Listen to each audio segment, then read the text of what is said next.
Okay, so we will go ahead and call the meeting to order. It's 5:40. Welcome everyone. Please rise for the Pledge of Allegiance. I pledge allegiance to the flag of the United States of America and to the republic for which it stands, one nation, under God, indivisible, with liberty and justice for all.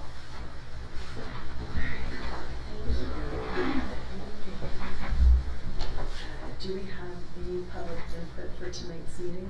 No. Okay. We just started.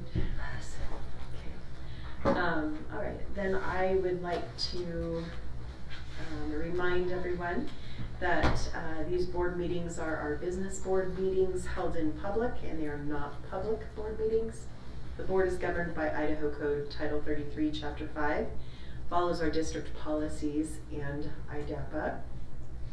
The time for public input is provided for the public to express themselves to the board. It is not a time to engage with the board, nor is it a time for question and answers. Alrighty. Going back. I need a motion for approval of tonight's agenda. I'll move to approve tonight's agenda. Second. Having a motion and a second, all in favor say aye. Aye. Aye. Any opposed? Hearing none, the motion carries. At this time, I will turn the meeting over to Superintendent Arnold. Oh, thank you. I got some power. I get to hold it for like a minute and a half. Okay, I will now accept nominations for the position of board chair.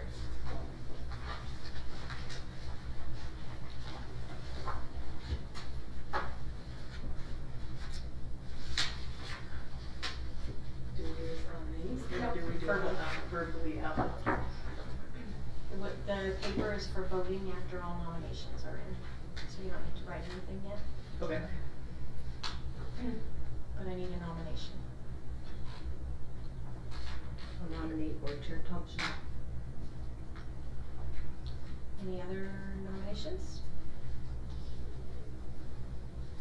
Okay, please indicate your vote for board chair on your form and then send it down to the clerk of the board.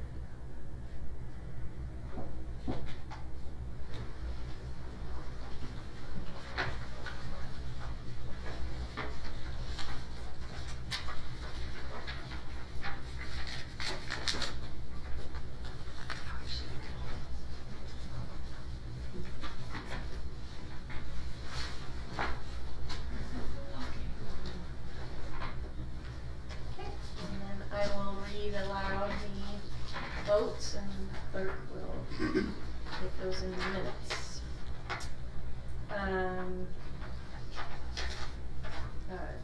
Trustee Grissom votes for Michelle Thompson. Trustee Thompson votes for Michelle Thompson. Trustee Bain vote for Michelle Thompson. Trustee Quimby vote for Michelle Thompson, and Trustee Jones vote for Michelle Thompson. Congratulations. Okay, I will now accept nominations for position of vice chair. I nominate Trustee Grissom. Any other nominations? All right, you would please indicate your vote on your sheet of paper and send those away.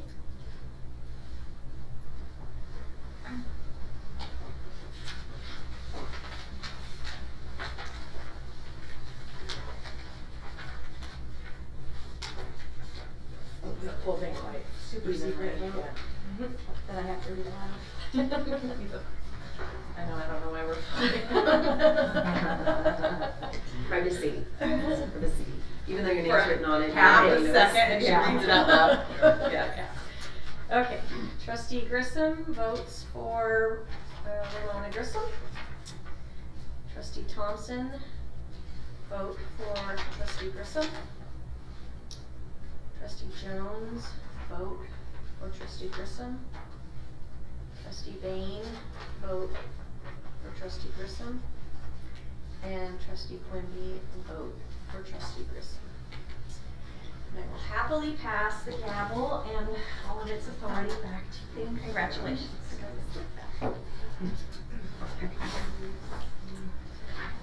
All right, moving on to the appointment of the district treasurer. The administration recommends that we appoint Chelsea Pursley as the district treasurer for the 2023 calendar year until the 2024 annual organizational meeting. Does anybody have any thoughts, questions, or insights on that? I move we appoint Chelsea Okay. for the coming year. I would like to interject a comment real quick. We still need to finalize the trustees' responsibilities, because we realized that at the last policy committee meeting that within the policy has not been revised. So that still needs to be revised, and just as long as everybody knows that some of those duties may change or may not change, or there might be more added to it. Okay. Okay. The treasurer's duties. The treasurer's duties, yes. What did I say? Trustees. Okay, well, you know. I caught up there. I did That was get revised too. That was good. That would be fun. Okay, so we have a motion on the floor. Yes, and may I just interject? Yes. Chelsea Pursley, I know that one of the requests from the board for the last couple of years has been that the treasurer be at the board meetings to present the report. Correct. Chelsea's happy to do that Perfect. if that's what the board is seeking. Okay. Well, that's exciting. I know. Yeah. All right. Good job, Chelsea. Yeah. Do we have a second? I second. Having a motion and a second, all in favor say aye. Aye. Any opposed? Abstain. 4 in favor, 1 abstain. Motion passes. Next, we have the appointment of the clerk of the board. Do we have any nominations for the clerk appointment? I'll nominate Ramona. Ramona. I mean, Rosanna. Rosanna. I was like, wow! Oh, you up to that? She's like, I get 2 now. thanks, but no thanks. I'm muted. Good. But thank you. I thought you did a good job. Your nonverbal was really loud. Yeah, always. I will second. Having a motion and a second, all in favor say aye. Aye. Any opposed? Hearing none, the motion carries. Next, we need a motion to appoint a temporary clerk in the absence of the clerk of the board. Previously, she's not here. She's not. Okay. She's willing to do it. Okay. Last year, it was Brooke Cunningham because she has experience.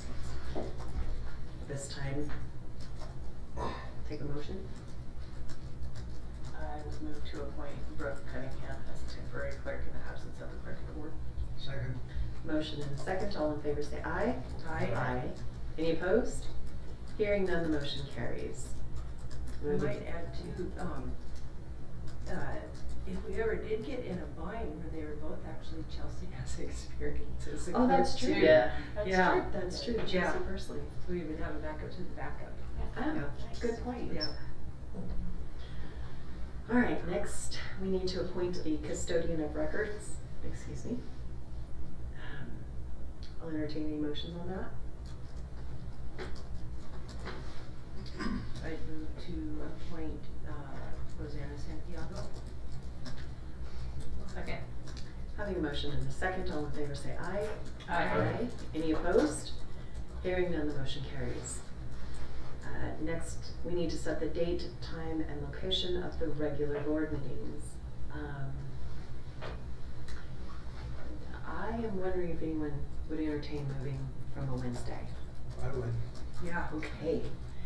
What date, what day of the week would we like to move to? Probably Tuesday. not Monday. would love Monday. Which Does one? Monday work for you? Monday works. Monday would work for our superintendent. Would it not work for anybody else? Yeah, which week of the month it is, Okay, because the third Monday we have chamber board. So, mark the third Monday, then it would work Okay. fine. how about anybody else? Me. Randy? Fine. Are you sure? I know, Be what day I- you want. With What you, day you Monday want. is a sucky day. Wednesdays are fine for me, but I'll make whatever day work. Yeah. I'm gonna be. I'm good with Monday, I would opt for Monday at 6 p.m. Okay. Yeah. Alright, would Monday at 6 p.m. work for the district? Yeah. Okay. Or for you, I should say. Okay, do we want it to be the first, or the second, or the fourth Monday of the month? Second. Second. So, just throwing this out there, that would work. We have President's Day, but I think that's the third Monday. Martin Luther King is typically the third Monday, so I think we would be okay. Would the first Monday not work? Cause it's holidays on those days, right? Yeah. The first First Mondays are Mondays. usually holidays? No, Okay. The third. the third Oh, Monday. gotcha, If we were gotcha. gonna have a Monday holiday, it's typically the third. Okay. So, I just wanted to. Second Monday work all right for paying bills and that kind of thing, right? They pay them ahead of when we approve them anyway, so Exactly. it shouldn't matter. Just depends on, you know, some reports as far as, finance report, as far as, you know, when you start entering records early at the start of the month, so depending when that money landed, it might be tough to have that. Depending how many days in advance the board would like that report, we may literally not have some of the work done before that. Just depends. Are we doing the second and fourth, or the second Monday of every month? I mean, I guess it Said the depends. first The Monday, first, but yeah, I mean, the finance report, the first Monday of the month, we're not gonna, this is, It'll be challenging. we simply, sometimes you don't even have some of those things posted by the state before you get some of that information and so things like that. I mean, we could provide it as soon as we could. Yeah, I was thinking about that too, the makeup of the whole agenda and when the cutoff would be and if we would have enough time. Cause I mean, right now, I guess as it is, we're using up the weekend to try and get through all of it anyways, but, yeah, I guess we just make it work depending on the day, so the third Monday is no good. Well, Right. if you wanna go to the third Monday, that's fine, we'll try to work the other end. You think? See if we can move the bathroom chamber meeting. Cause you both need to be there anyways, right? Yeah.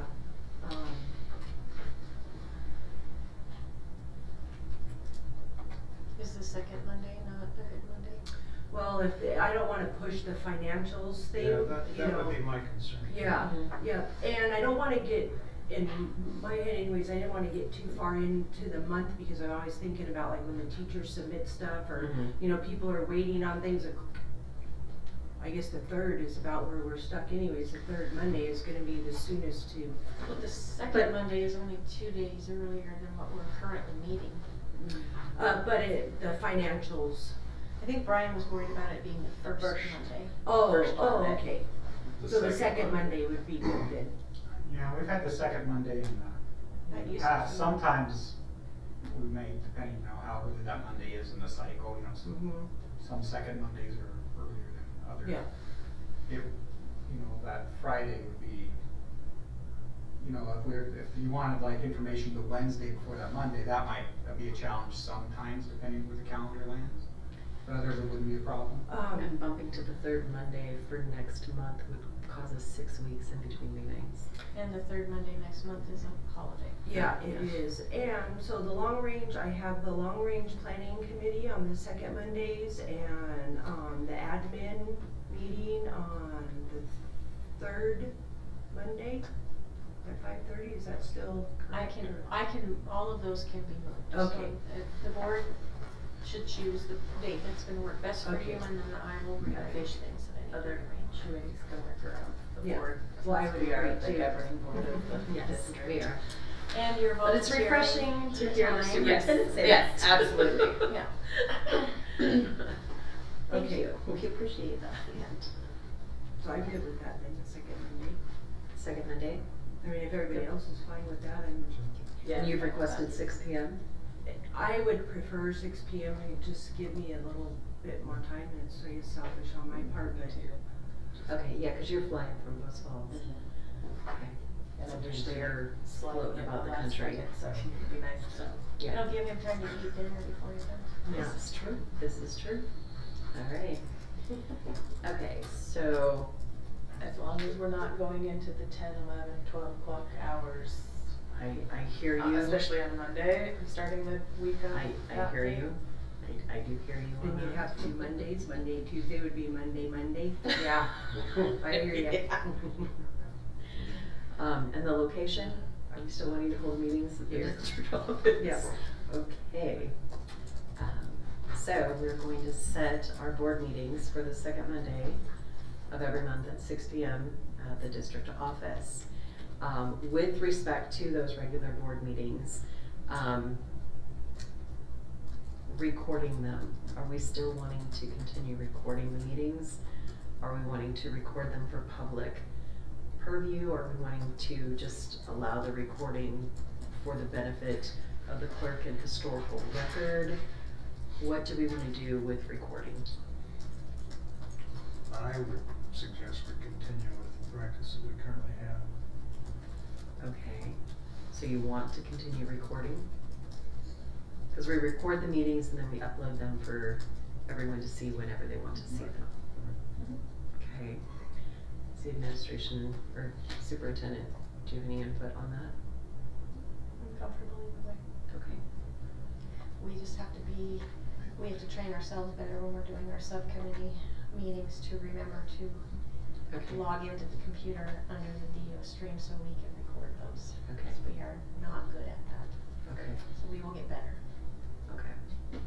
Cause yeah, we record all of the meetings have to be recorded, so, Mhm. okay. Okay. Alright. So then nothing changes regarding the recording. And we're gonna do the second Monday at 6 o'clock. Yeah, at 6 p.m. Okay, we need to, I need a motion to approve or deny the resolution, 2023-01-11, which provides for the appointment of assistant treasurers and designated signatories for each respective school. Which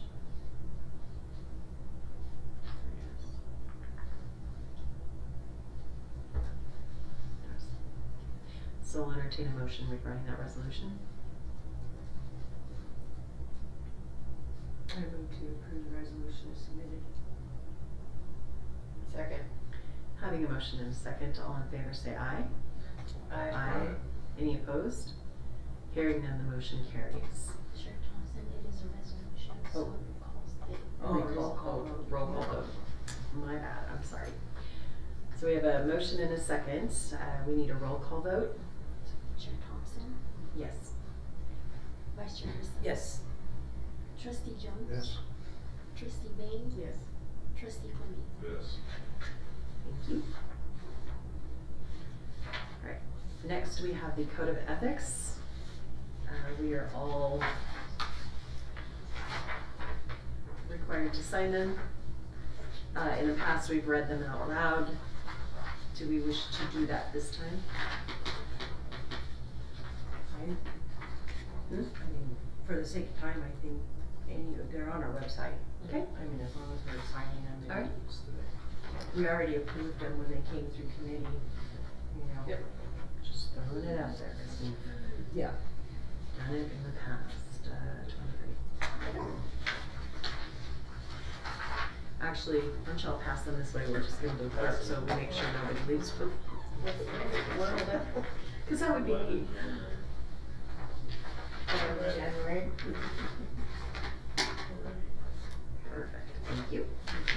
That's your date. Alright, moving on to reports. Long Range Planning Committee, just an update on that? Yes, because we met on Monday, the minutes weren't available to be posted, but there are some things I just want the board to be aware of and actually maybe get some direction from you. We spent Monday night's meeting talking about, Trustee Jones encouraged the committee to really think about maybe like a 4-year interim plan because it will take a couple of years to get a bond passed and plans drawn up in a building. And so what are we going to do in that time period? And so that's what we did, was brainstorm, what does that look like? One of the things we spent a lot of time talking about is looking at rezoning our attendance boundaries. John Brown currently is about half full, and so can we redraw the boundaries and pull some kids from Twin Lakes Elementary and Garwood Elementary and look at the northern schools, but try to pull more kids to the John Brown schools. So that was one of the things we discussed. We discussed possibility of portables. Nobody on the committee loves that idea, but it was definitely something that we were gonna need to look at. Right. Another brainstorm was year-round school. Yay. I said, yeah, I know for sure there's gonna be one board member who's going to be happy to hear about that. So that was a brainstorm. We talked about and kind of eliminated, but we did talk about looking to see if there was space we could lease for some additional classroom space. But the city administrator for Raptor and the mayor are both on this committee, and there really is not a lot of space available for us. That would be an appropriate space for kids to lease. So we kind of tossed that idea out, but that was a brainstorm. One of the things somebody suggested was, we have Lone Pine Elementary site, and if we're gonna put portables, why don't we just buy enough portables to basically have a portable school, which is how STEM charter started, and then and rezone the district so that kids go there. But then CFO Wallace pointed out that to do that, well, even just buying enough portables for that would be over $1 million, and then we have to put all the infrastructure in, the roads, the water, all of that, and so that becomes a bond issue, so we had to say no to that. So we discussed that, and then the next part of that was, well, even if we rezone based on the number of apartment complexes that are coming into our district in the next year, we still could have our schools kind of bursting at the seams, and what are we going to do about that? So we talked about using atypical classroom space, which we're doing in a lot of our schools already, but we may lose our gyms that are elementary levels and have to partition those into classrooms. We talked about split shifting, which is not popular, but it allows us to have more kids in the building. I guess I just wanted to know from the board if there are any of those brainstorms that you just are really opposed to, that we not continue to discuss. I don't know that we have the option at this point not to discuss them. I mean, we're sort of pushed up against a rock and a hard place, you know, being where we're at and how fast we're growing, and I know people don't like the idea of portables, and obviously brick and mortar is great if people will pay for it, but we saw what happened with that last time. Nobody's really, that I'm aware of, said anything about the portables that we used up at Timberlake. You know, I mean, I just, at this point, until we have a bond, and I don't think in this economic climate that would, you know, actually pass, to tell you the truth. And I don't know what that economy, you know, or what the climate's gonna look like in a year from now. I mean, none of us could spring back up tomorrow, right? And everything could be roses again, but. And we don't know for sure what the enrollment's going to look Right, like. right. You know, cause we thought we were gonna see a greater impact at the elementary level than we did, but we definitely saw a large impact at Lakeland High School. And so, but we can adjust attendance boundaries and Yeah. take care of some of that. We do, probably have a need for a portable if we're gonna continue to grow the middle school academy. And that's right now hugely successful. The kids are, we've got data that shows that we've got kids that have grown in a 6-month period 3 grade levels in reading because of the structure and the way that classroom is being taught. And we have a waiting list of kids who want to be there, but we can't put any more kids in that building. So I have been talking to CFO Wallace about can we put a portable without a lot of site work prep at Mountain View, and we can. It would be on the asphalt in the parking lot. But, so there is a need, I think, for us to be having conversations about what are we gonna do for some of these programs. Yeah, well, and not only, the programs, but the schools. I know at North, the elementary schools are pretty darn full. And there is nowhere to put them. Right. And to make them come all the way down here, I think is a little much of an ask. But I guess we could look You at all almost those. kind of start shifting in a circle where you shift some of Right. Apple's boundaries over to Spirit Lake and some of Spirit Lake's down to Twin. Mhm. And some of Twin's over to John Brown and Garwood over to John Brown. And, it'll take, that's what we're going to focus on when we meet in February is what would our brainstorms be around the attendance zones. Mhm. How do we, and Jessica, our transportation director, was there Monday, and we have an app called TransFinder where she actually can show by school zone how many kids are living in different neighborhoods. Or how many people are living, I guess. Right. I think it's kids. And Riders. that was It's how actually, many riders. that was really neat to see. I think that all of us, I think I would like Jessica to come in Oh, and share that with and the share board. that with the rest of the board because Yeah. it was. Yeah, we asked for that multiple times. Yeah. And we were told, oh, we just guess. Oh, no, we don't. Oh no, they have specific computer program that shows No, where everybody's coming And from it even, going to. it even Right. shows, cause the little kids are colored circles based on the school zone, and then if you've got a kiddo who's living in that school zone but has done his own transfer to another one, Mhm. that person shows up as Is a the color different of color. the other. Right. The color of the other. Oh, Yeah, okay. it's cool. So I can Yeah, ask her yeah. to come to the February board meeting Sure. and That would be great. show that to the board. Yeah, those are the demographics that I had requested a few times. Yep, for each school zone. That's all I have. Perfect, thank you. Moving on to the financial report. Monthly budget, does anybody have any questions, comments or concerns? I just have one question. Brian, remind us when the transportation funds revenues flow into us. We might get some in the February payment, and then it comes later in the July payment. Okay. So they come late, yeah. When they calculate it. Cause there's none showing currently, so. Yeah, they're way behind, and the revenues, just for the boards, are based on last year's expenses, not this year's, so it's sort of, they're literally like 18 months behind in payment, that's what it ends up being. Thank you.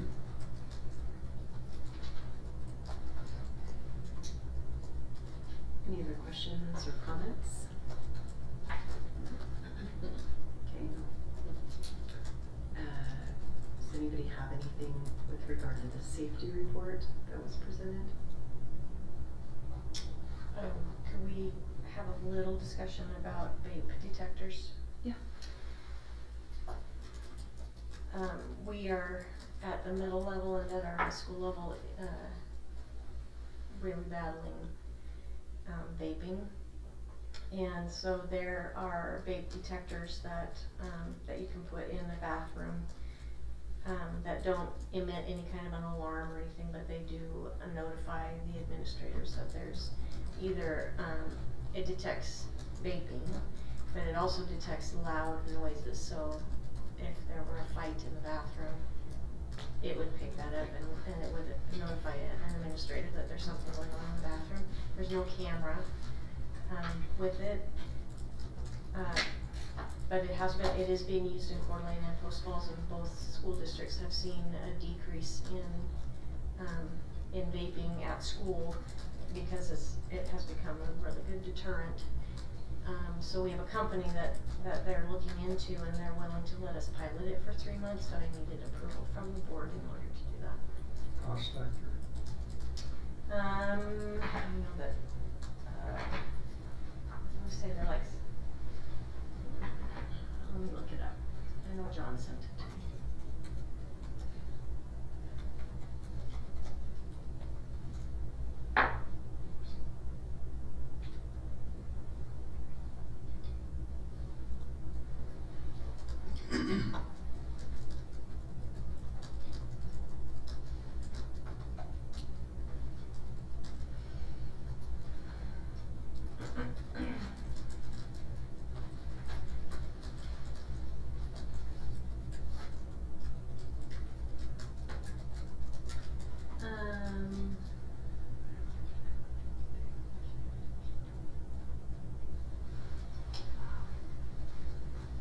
It says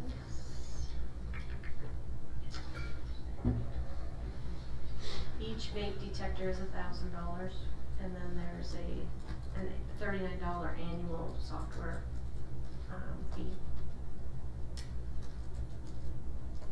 For each one or for each school for?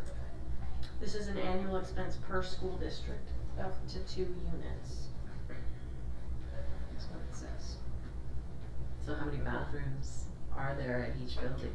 It's on that sheet that she has in the, If you click. if you click the word, vape underline vape detectors. detectors. Okay.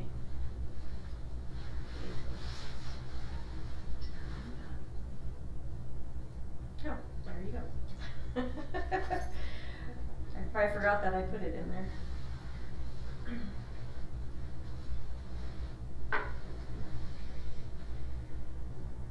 Can you make it just a little bit bigger, Roseanne, so that Gallery can maybe read it if you go up to view,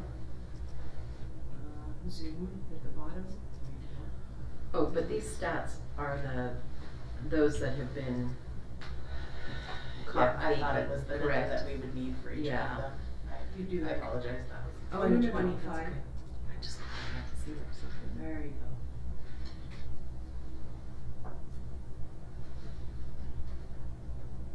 Total, is that what we're talking No, these are the number of students that have been caught about? vaping. Oh, that's what I thought. That's the citations, yeah. So, That was my mistake. do we have a number of how many?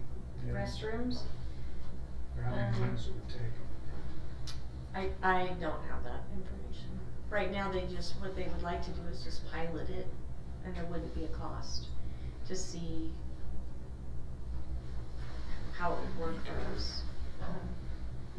And then we could if it's something that we feel like it is a deterrent, it could work for us, then we can get a quote specific to our district. Okay, so are you thinking about one only, or one for each high school, or? For the pilot, Mhm. probably we'll put one in the girls' bathroom, one in the boys' bathroom in each high school. And those would be at no cost for the remainder of the school year type thing? It's a 3-month. 3 months. I see.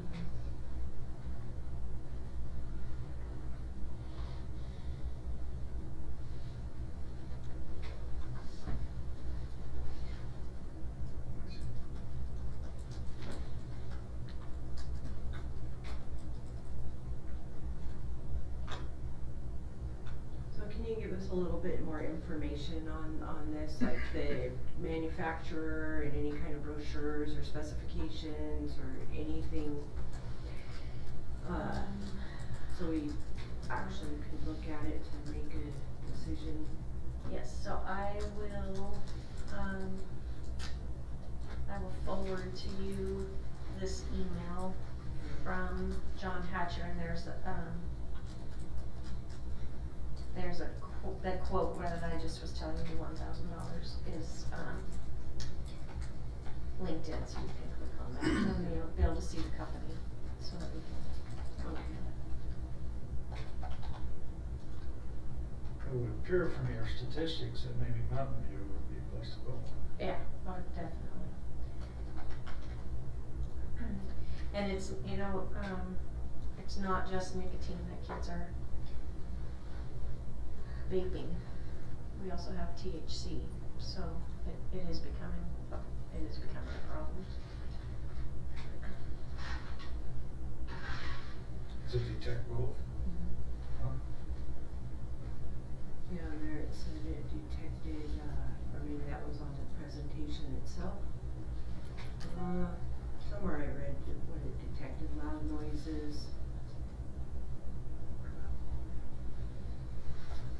Oh, there you go. Oh, the name of the place is on it, okay. So it not only detects vape chemicals in the air, but loud noises that may indicate a fight, gunshot, or other safety concern. Percata, is that what it's called?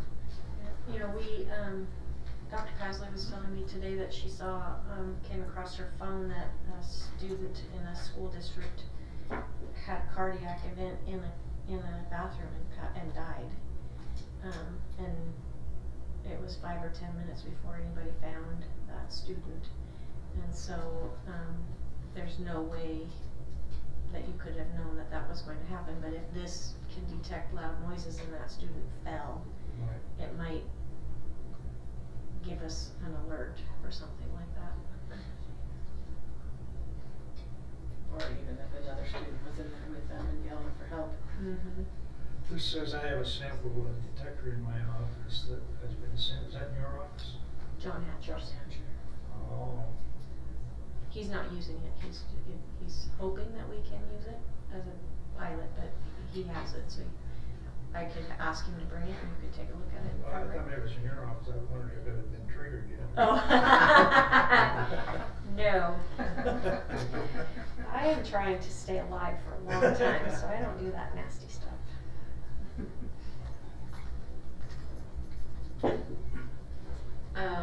Strange question, because I went to the website to, it's an air quality monitoring system.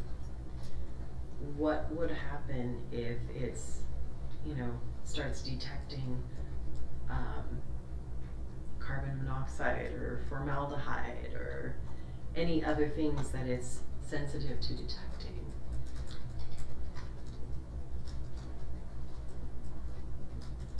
What would we do then? I don't know. I think that's why they wanna pilot it. How sensitive is it? Post Falls and Coeur d'Alene are both using it and they're not having any of those issues. Yeah, since it even detects propylene glycol and glycerol.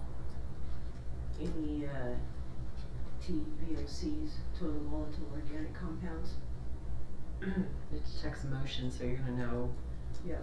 who's coming in and out of the bath, or not who is, but that someone's coming in and out of the bathroom. Yeah, it does have a camera that comes with it, or camera. Yeah, we don't want cameras in our bathrooms. Yeah, well, they say they put them at the outside of the door so that if, I guess so you can identify. So if it goes off who and went somebody in. leaves Right. before you get there, then you can go back and see who We already exited at the time. We already have cameras in our high schools, we have cameras near the bathroom, so we have that capability already, but.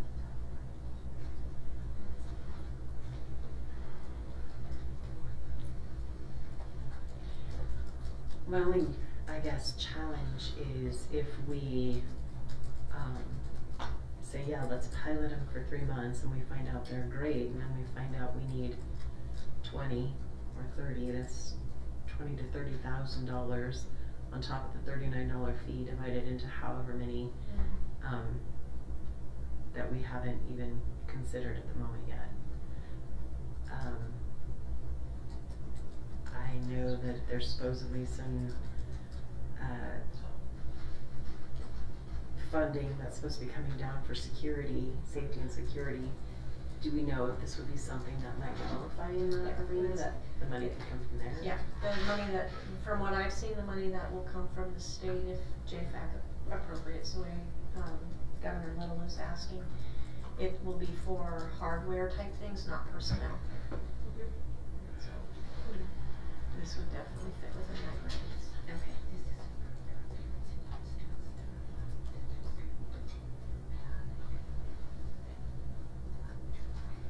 There may be other grants out there. I know Panhandle Health is really trying to work with the community to decrease the amount of vaping that's happening. There may be some grant opportunities out there that we could look at. Okay. Yeah, I would much rather have a plan If to we- move forward as opposed to just saying, let's pilot it and then discover that, We want it, but we can't afford it. yeah, right at this moment, that would not be a good thing. Or let's Yeah. don't do it. Yeah. That would be my suggestion. I think we can spend our money on education instead of more monitoring. Fair enough. Leave that up to the parents, write the kid up, let the parent know. I mean, it's illegal, or let the police cite them, or what have you, if they get caught, but, yeah, I'm sure everybody's well aware of my view on all of that. What happens if we do cite a kid on school grounds? I mean, like, does our SRO, like, what happens? Law enforcement comes, they write the citation, Okay, kiddo gets up, there's a fine, I believe, that they have to pay. okay. Is it more than the safety belt? I'm just curious. I'm not really sure how much it is. I mean, how much of a deterrent is the citation, I guess is my question. Yeah. Okay, I think that it's a great okay. deterrent. The other part of this is, that's really, that I think is hard is, we're talking about nicotine, so Right. we're talking about kids who are addicted to nicotine, so you cite them because they're vaping, but we don't give them treatment or ways to We're not helping them overcome kick the the addiction. habit, basically, yeah. So, Okay, I just know that our administrators spend a lot of time dealing with vaping, and they're just looking for ways to have a deterrent. I'm curious, when you say they spend a lot of time dealing with vaping, what is it that they're dealing with? The citations. Okay, so Call- having to call the police, have the police come in.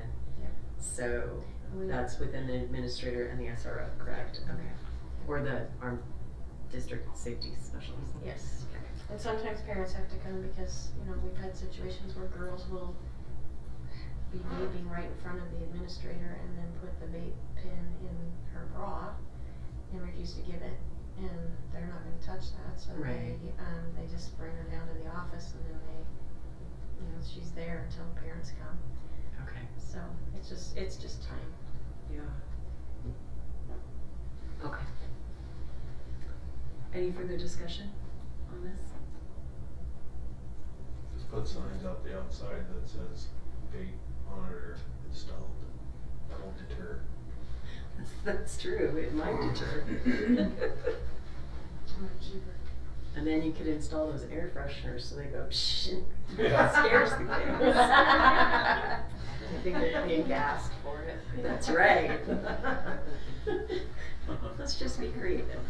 So would you like me to, what would you like me to do? Would you like me to push pause? I think I heard you say before we do anything, you would like to make sure that we actually have the dollars to do something with it. We understand the full cost of what Yeah. it would be to reinstall it. And then I am hearing that Trustee Grissom has some concerns about even doing it in the first place, so, I think if you're comfortable, I will just ask our armed safety specialist to, look for grant opportunities that we could secure for this, and then if we can guarantee the revenue stream, then we can come back and. Well, and are there other companies out there? I mean, is the $1,000 option our only option? I mean, is there a more economical way to input this? Or if we choose to do it? And you have to have the Thank you, that was the word. And you have to have the software and, is there just a trigger alarm or, cause the software is probably the biggest cost. Something a little less high tech.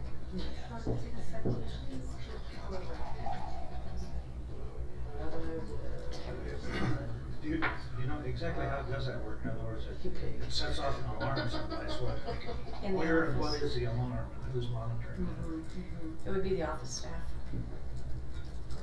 And like that, So as far as, is lights it go on a off or bells computer, ring? I don't know, does it come, I'm guessing that would be similar, and this is a guess because I don't know, but, you know, when our 911 calls go off on our phones, we now get alerts on our cell phones again, so that did get remedied. Oh, good. Good. Good. Yeah, so I'm guessing that it can be set up as a Bluetooth and Okay. come to the cell phone. They actually have a webinar on that, manufacturer's website. You can jump on there and watch it for Watch free it. and see what they're offering or. Yeah. Cause they do have under their solutions, they do have a part of their website dedicated to education, so. Probably gives a little bit more information. So I will ask them to do a little more research, and then I think I might ask the armed safety specialist to come the next time that it comes to the board, so that they will be better prepared to answer That'd be great. questions. Yeah, that would be great. Okay. So good. Okay, moving on to new development requests. New development requests for comment, Before you leave reports, could I make one kind of general comment please. about the financials? Yes. I spent some time looking at the schools' Mhm. financial reports, which are always kind of interesting. Yes, they are. And I noticed that several of the schools are carrying fairly heavy balances in some categories, like, you know, $15,000, $20,000, $50,000. And I see that as a concern. There may be a justification for it, we're not hearing what it would be, but I think it's something that ought to be looked at and, you know, maybe discussed with the principals. For example, a couple of schools are carrying pretty big balances under a line item called sponsors. And I kind of think I know what that is, but what I don't understand is why they're carrying so much money. Is there something planned, or is there no plan for those funds, or, you know, that kind of thing? Mm-hmm. That's all. No, I appreciate that. I mean, we've, More detail. we do need more detail and a better, view of the school financials. Which has kind of been something that we've been pushing for quite some time, but we've been getting this report now. And I appreciate the reports. Yeah, I think it's exactly. great information. Yes. There's just some of those categories, and, you know, some schools have a lot of different funds. Right. Some of which I think kind of overlap in what they would spend the money for. Yeah. You know, so that again kind of goes to the issue of why are we carrying a lot of funds? Yeah. So, and I don't know which school you're thinking of, but I know we have an elementary school where they're doing sponsorships, and that money is sitting in a fund because they're going to add playground equipment. So there's an identified Which is great, you know, it's just, expenditure, I guess that's what I'm looking for. you know, I guess it's, at some point, you know, it would be nice for us to know, you know, if they plan to do a major improvement like that. If somebody and there's donations is another category that shows up, which is kind of similar to sponsorship. If somebody donates money, sometimes it's donated for a specific cause, sometimes it's just, here's the money, do what you want with it. But, you know, that's a little bit of the situation where the district is accepting whatever that donation is or what it Right. goes for, and, Mhm. you know, I think we're supposed to have some knowledge of that. Yeah.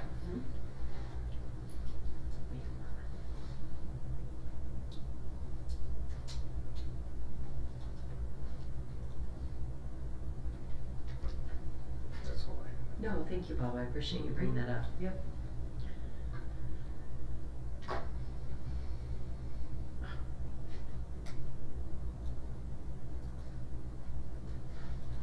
Okay, so we'll move now into the new developments, request for comments.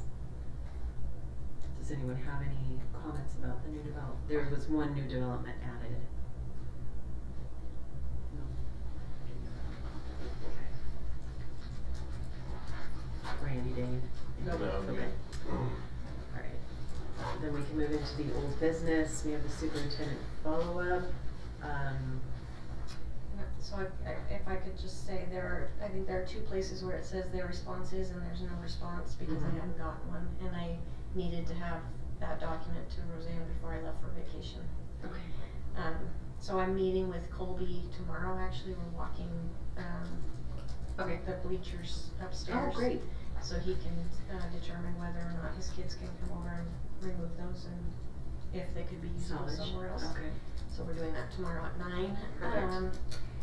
And I did get an email from the attorney about the student clubs and I had, was communicating with, the clerk from Disneyland. And, so there was a little bit of miscommunication between the two of us, but, what she, linked in there for you is her kind of comments on the Okay. draft, the policy. But she actually, sent an email that said based on the way the board had written the policy that, and as long as it is applied, consistently for everybody, Right. that she didn't see any issues, for Okay. us with everything being school sponsored. Well, some of her comments I found were, valid, so Yeah. should we send this back to the policy committee to clean up again? Okay.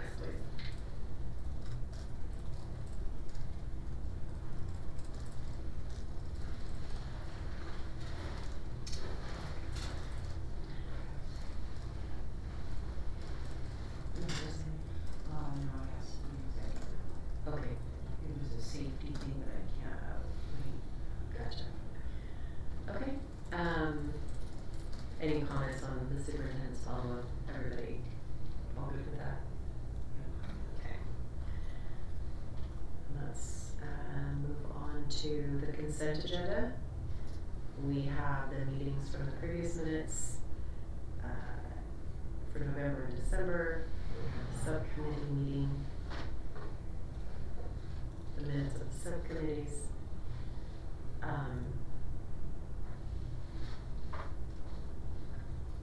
HR items, regular and special eds. Sorry, I'm losing focus. On I guess I'm just a little, is there any way we can shorten up maybe, what I can't quite understand on the meeting minutes is if, because when they're running, if it's for this meeting or if it's for all the meetings. So if we could just have it for that specific meeting. Oh, instead of having an ongoing Yes, agenda? yeah. Okay. That would be most helpful, at least for me. I think the long range is that way, I think the other one is. The curriculum, yeah, yeah, okay.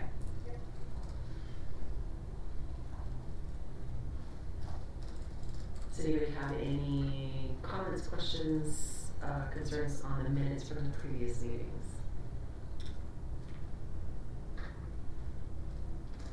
Okay. How about the subcommittee meeting minutes? HR items?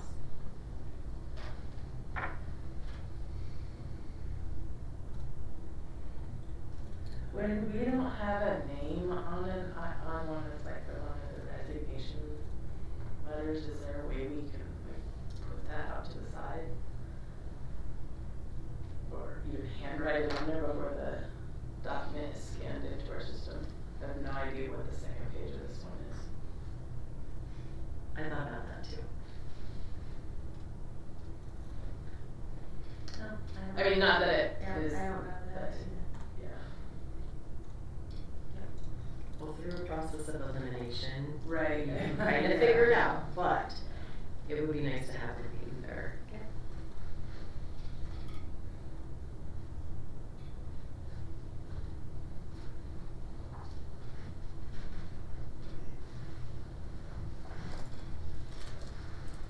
Regular and special bills. I have a couple questions. I have it on the list. Okay. Do you wanna go first, Randy? No, go ahead, you said it first. I'll do it. Except I think this moved.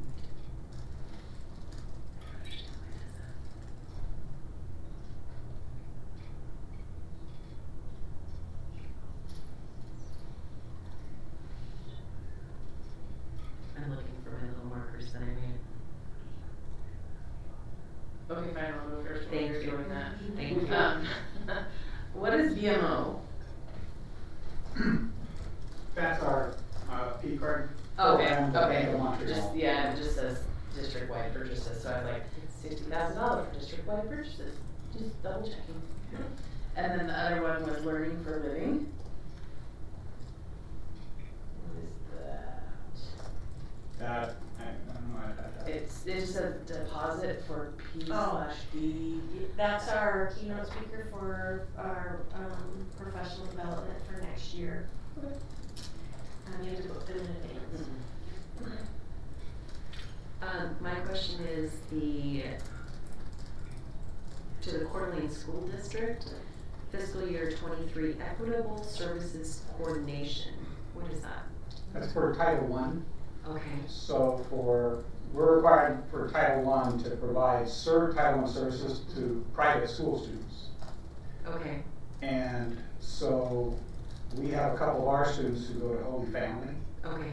And Coeur d'Alene sort of provides the services and we reimburse them. Because it's Holy Family's in, their district. And so we've been doing that for years. So they just finally invoiced us for that. Okay. And it's based on the number of our students. We just pay for our students. Correct. It's a formula that's in our Title I application and that dollar amount sort of set through the formula. I think there's officially 7 students that are within Lakeland's boundaries that go to Holy Family, so we Okay. are legally required to supplement. Okay. If Holy Family is requesting it and they're the only ones, we have to send out an equitable service doc to anybody that's in our district. There are 4 that we send out, Holy Family is the only one that, accepts it, so. Okay. Okay. Yeah, that's my only question on that one. Thank you. Yes, thank you. So I guess those are like Lakeland Middle School doors, repair and replace, Burke's Restoration, $178,000. Sorry about that. Yeah, no, that's fine. Yeah, that was for, the ordering of the materials. The work will be done this summer, but that was a progress payment because some of that stuff's right. Okay, cool, that's exciting. And then the oven that was on there for food services, was that part also what we had approved? Did we approve ovens earlier? I know we did heat tables and some other. Yeah, that's part of them, and, of some of those food service purchases, we've had the ovens, the truck, large cafeteria table. Kevin still, has available resources, we're gonna continue some of those things. And some of it's been taking a while, it's, you Yeah. order it today, you don't get them until 8 months later, it's sort of crazy. Right, Yeah. yeah, and hopefully you get them in. Yeah, and then we got some, we actually had to send them back. Oh. Because there was some electrical requirements that were different, and it was fine, I mean, it was sort of the swap, it just delayed things.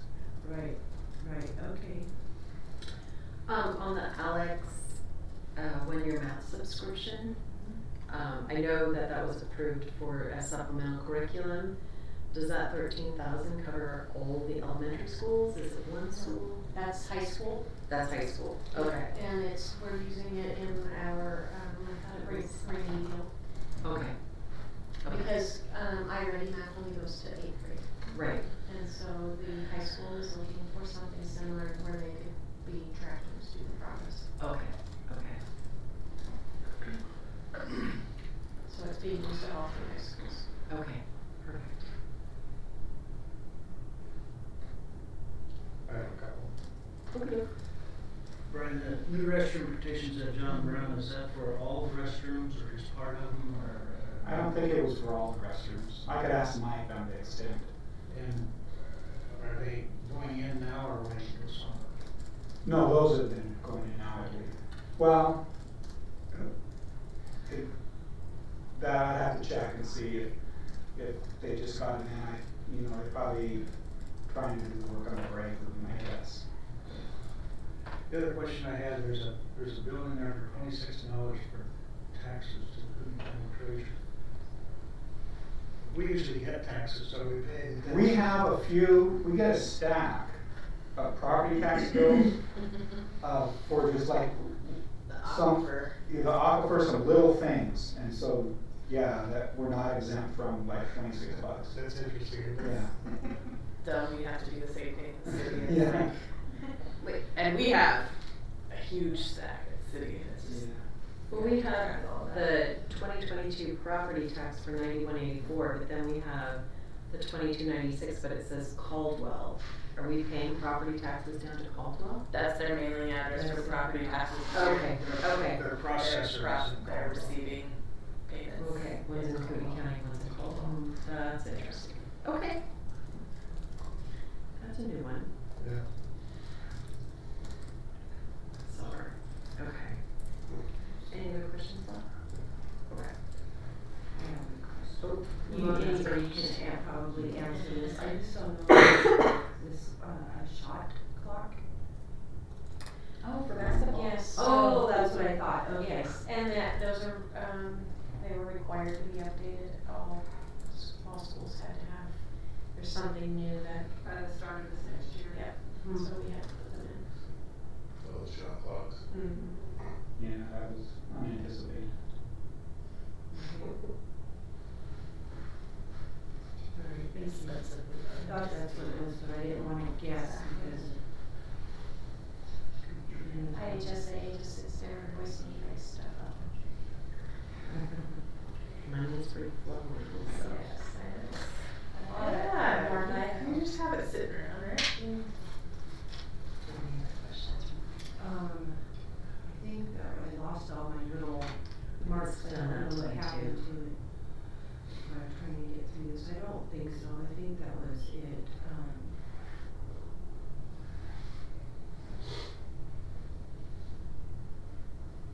yeah, that was it.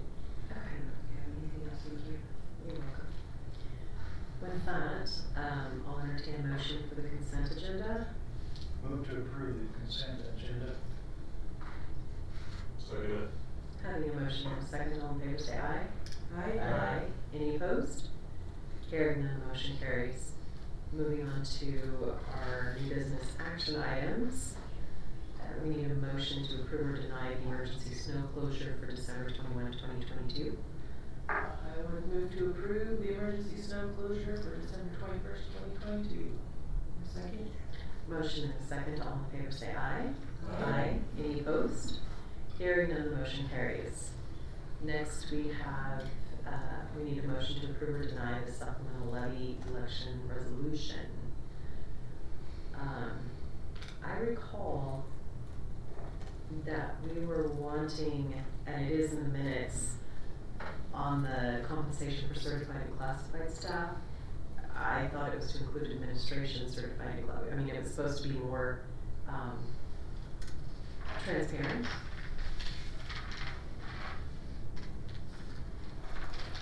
Just going back to the note.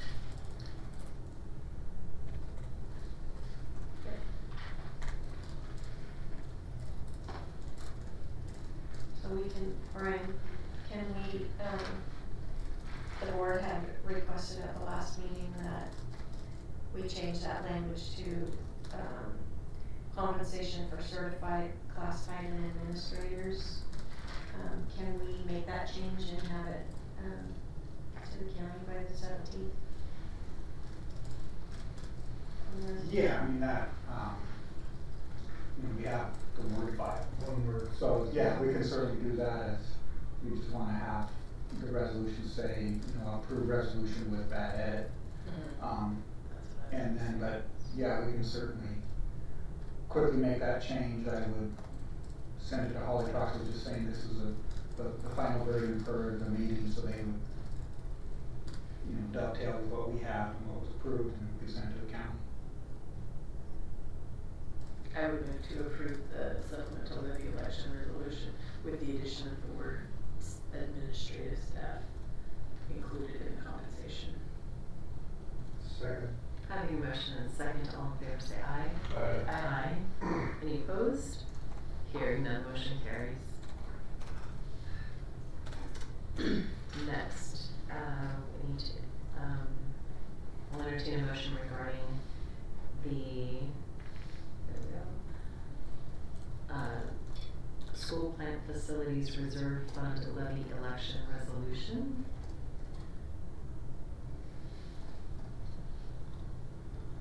I'll move to approve the Plant Facilities Reserve Fund Levy Election Resolution.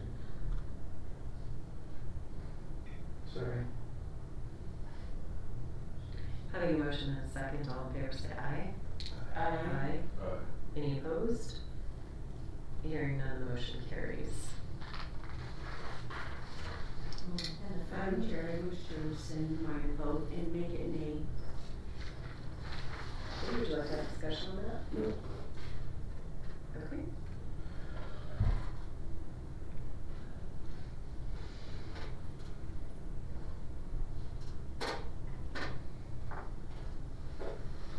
So, 3 in favor, 1 opposed. I mean, 4 for, good Lord, 1 opposed.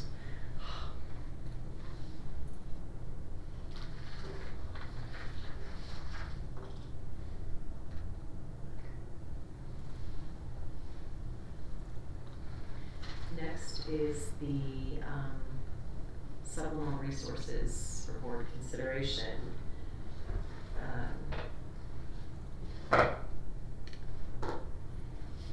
Thank you.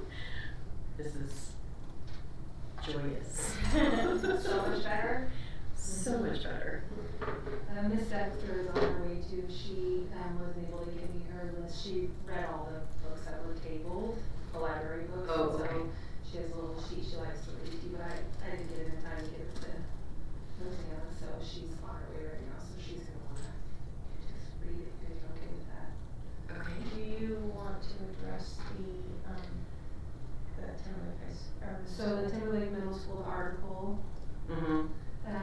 So I reached out to them and said, I mean, it's for his higher learners. It's kind of it's an article that he wants the kids to read, and it sounds like there's going to be a debate and lots of discussion and just really trying to get the kids critically thinking. And so my question was, what's the opposing argument? So when it's controversial, we're doing both sides.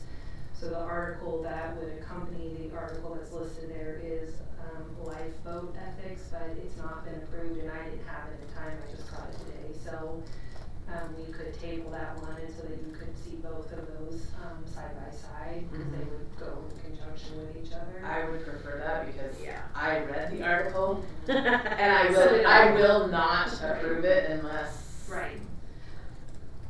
I still will have a very hard time approving it. And that was It the is. question I had, how are we using this, so I just wanted to get, the other article that would match that and then get a sense of how it's being used, so. I just didn't have it in time to. I just worry about even approving it, even if it is said that it would be a side by side with something else.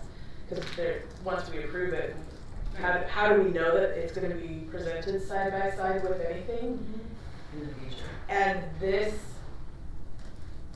I said from the very beginning when we did our resolution for critical race theory that I would never approve or support any curriculum that made any of our kids feel bad Right. for who they are or what they believe. Mhm. That's exactly what this article does. Oh, yeah. And I will not support it. So, and Well, I mean, we don't, yeah. when it comes I to. don't know what we wanna do, but I See. just wanted to put that out there. Well, 'cause and it's- we can decide that we look at the other two side by side, or it's just, we're not doing it and we don't move forward, so it's, obviously it's your decision, but I just wanted you to know that there was more, I just didn't have it in time to Okay. get it to the parents and all of Gotcha. that, so, I just wanted you to have that piece. Okay. Thank you. Thank you. The white try.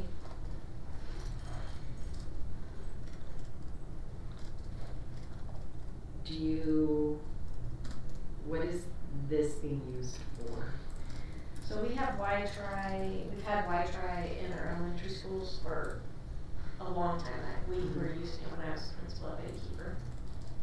And it's really about building resiliency and helping kids see ways around challenges and obstacles instead of stopping when they are faced with those. They're, at Mountain View, they are looking for, it has really great visuals to be able to have conversations with kids about, the challenges that they're facing, and they're looking for a program that they can use with, the kids at Mountain View. And so the request came from Kelly Aiken. Okay. To use the program. And just to add to that, even though we've used it in the past, we could have just, grandfathered it in, but it wasn't, everything we tried to grandfather in was on the original list when we first started doing this, and Lisa and I just felt like if it wasn't on that list originally, then now it has to come through, even though it's been in the district, it doesn't feel transparent to just say, well, it's grandfathered in, so that's why we brought it back, so that, cause it probably hasn't been used in a while, but just feeling like it's not on the list anymore, so at this point, anything that's on the list has to come to the board, so. And it, cause I noticed that, it's requested from Mountain View, but if Kelly's asking for it, she's the school counselor at Mountain View.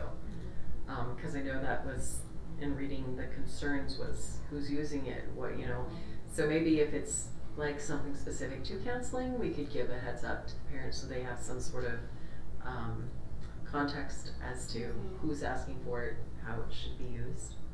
The unfortunate thing with these things when we talk about grandfathering in, I don't even like that term just because the majority of what's out there was never approved by a board. And as time goes on, curriculum changes. I mean, there's people that I thought they had great curriculum and they just went with the flow. So, maybe once upon a time it was great, but that doesn't mean it's still great. Right. And that doesn't mean it hasn't been influenced by all these Which is why we brought it instead of just saying we've been doing it I forever. appreciate that, Yeah. Yep. So I think we need to keep that in mind too, that, that's why I say sometimes it's great to use the old curriculum, because we don't have to deal with all the new things, controversial things. It's more academically focused. I mean, you can find bad stuff no matter where you look. If you're looking for it, you'll find it, but, 15 years ago, we didn't have all the right. stuff going on in our world that we're dealing with now. And I appreciated the one concern about being too boring. I thought that was cute. Well, hopefully moving forward, we will stay to one page because obviously curriculum will come, but then library books will only if it's gonna be a classroom use, or then like an article, it's gonna be a classroom use, that kind of thing. So hopefully we will keep it to one page, not 7 or 9. No, this was very, wonderful. On so many levels. Yeah, it's great. Thank you so much. Yes, thank you. Would you like Janelle to come up and talk about the table books now, or? Yeah, she can do that. Got me in between when I ordered my food. So. Okay, so for my final report on the books that are still on the table list that I feel are appropriate for the high school, HH stated on October 12th, 22 that they were leery of The Girl in the Castle by James Patterson and Emily Raymond. Nothing more was mentioned regarding the reason for not liking the book, nor had anyone read it. This book is classic Patterson writing for young adults, and I think he does a great job as usual. James Patterson has proven not only does he have a knack for writing engaging novels for adults, but also for children and teens as well. He's a very popular author for all ages, and The Girl in the Castle is no exception. He pulls the reader in with a story that travels between the 14th and 21st centuries as a young psychology student tries to help a young woman who may or may not be delusional. Very interesting premise and perfectly acceptable for the high school. Regarding The Nature of Witches by Rachel Griffin, HH stated on October 12, 22 that there are 3 separate accidents where the main character's uncontrolled powers killed her parents, best friend, and teacher. Think this may not be appropriate for public school. There is no reason this book cannot be in the high school library. This is not the first book to have a character lose or inadvertently kill another character or family member in a book, nor will it be the last. The accidental deaths shape who the main character Clara is and what her future will be. There's nothing wrong with the book, and I found it very interesting and enjoyed reading it. Can you give me the title again, please? The Nature of Witches. Thank you. Once Upon a Broken Heart by Stephanie Garber is a take on the Cinderella story with a stepmother, stepsister, and prince, but instead of a fairy godmother, there is a fate or the Prince of Broken Hearts. H.H. stated on October 12, 22 that they thought it was too much of a romance. Well, Cinderella stories are all about romance because who doesn't want a knight in shining armor or a prince? When Evangeline learns the love of her life is now marrying her stepsister, she makes a deal with Jax, he's the fate and Prince of Broken Hearts, to help stop the wedding. But things do not happen the way Evangeline hopes, and Jax and the other fates come to Earth and create all sorts of havoc. It's an interesting Cinderella tale, and there's no reason it cannot be in the high school library. The last book, The Gilded Ones by Namina Forna, was a great read. On October 12, 2022, H.H. stated, this may be a little too morbid, and S.H. stated, some reviews mentioned it was too dark and violent against women. I actually found it fascinating, along with the whole premise of women who are actually warriors. Is the way they are found to be something other than pure or not fit for marriage and family a bit dark? Yeah, but the book is not morbid, and it is more fantasy-driven than anything. Decca does not look like anyone else in her village, and when she's able to stop the creatures that terrorize her village with her voice, and her blood runs gold after getting slashed, she's labeled a demon. In reality, she's a mere mortal with a gift that will help save her empire, and this book is perfectly acceptable to be in high school. And even the middle school libraries. It was no worse than the Hunger Games trilogy, Maze Runner trilogy, or any other fantasy, science fiction, or dystopian-driven book. There were a few remaining books on the tabled and denied list that I felt could just stay there. Shredder Man was a fun read, but I just felt the theme of bullying and the way it was handled was not a good message. A Study in Charlotte had a bit too much gratuitous drug mentioning, plus I didn't find it all that interesting, and I struggled with reading it. Crossfire by James Patterson, who writes for all ages, had some questionable references to sex that was just a bit too much for, I think, the high school crowd. And the Colleen Hoover books are more suited to college, university, or public libraries, and they are romances definitely suited to adults. And I think that covers all the books that were on all the lists, so I think we're all good now. Thank you. Thank you, Janelle. Yep. Thank you so much. You're Would you welcome. mind sharing your notes with the clerk so she can put it on our agenda? Awesome, thank you so much. You're very welcome. I'm saying I have those digitally too, so I can. Oh, okay, perfect, yeah, thank you. Thank you, Janelle. Yes, thank you. Enjoy your evening. Thank Yes, you. thank you. Enjoy your dinner. Yeah. Sorry, I'm just the last book that you left on the list, or on it? That I left on the list? Yeah. The Colleen Hoover books? Yes. I didn't have titles, I just, Okay. there were several by Colleen Hoover, and they're all adult, they don't need to be in a high school library, so. Gotcha. Okay, thank you. All right, have a good night. You as well, thank you. Thank you.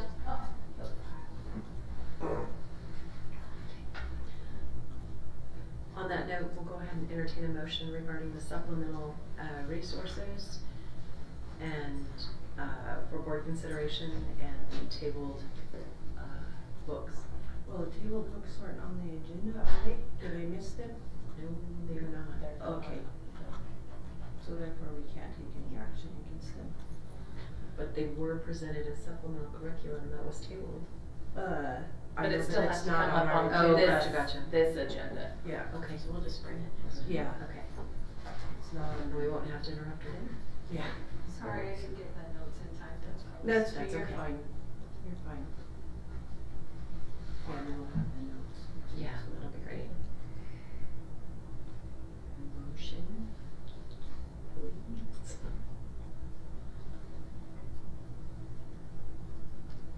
I would move to approve the supplemental curriculum with the exception of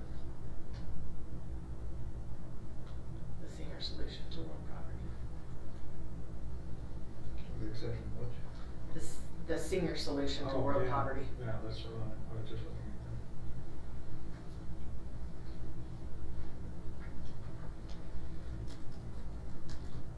And a second. Motion and a second, all in favor say aye. Aye. Any opposed? 4 in favor, 1 opposed. Did you say nay or were you just raising your I hand? didn't say anything actually, yeah, I'm just torn about the why try, cause I know there's nothing to look at what we have, so I guess I'll be nay, that's fine. Okay. I agree with the singer solution, but I'm not, I don't know about the why try. 4 in favor, 1 opposed. Motion passes. Moving on to board policy 4105. This policy just needed some clarification, some clerical clarification. It was regarding the written materials. There was some confusion what written materials constituted. So to be crystal clear, we just made the clerical corrections. This did not get sent out to all the parents through the normal process because it was simply clarifying what written meant. Okay.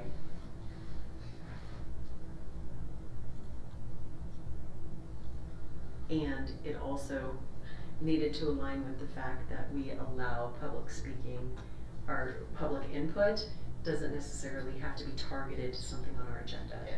The public can let us know what they'd like us to address at a future meeting. That being said, I'll entertain a motion regarding policy 4105 and 4105F. I'll move to approve as presented. Second. Having a motion and a second, all in favor say aye.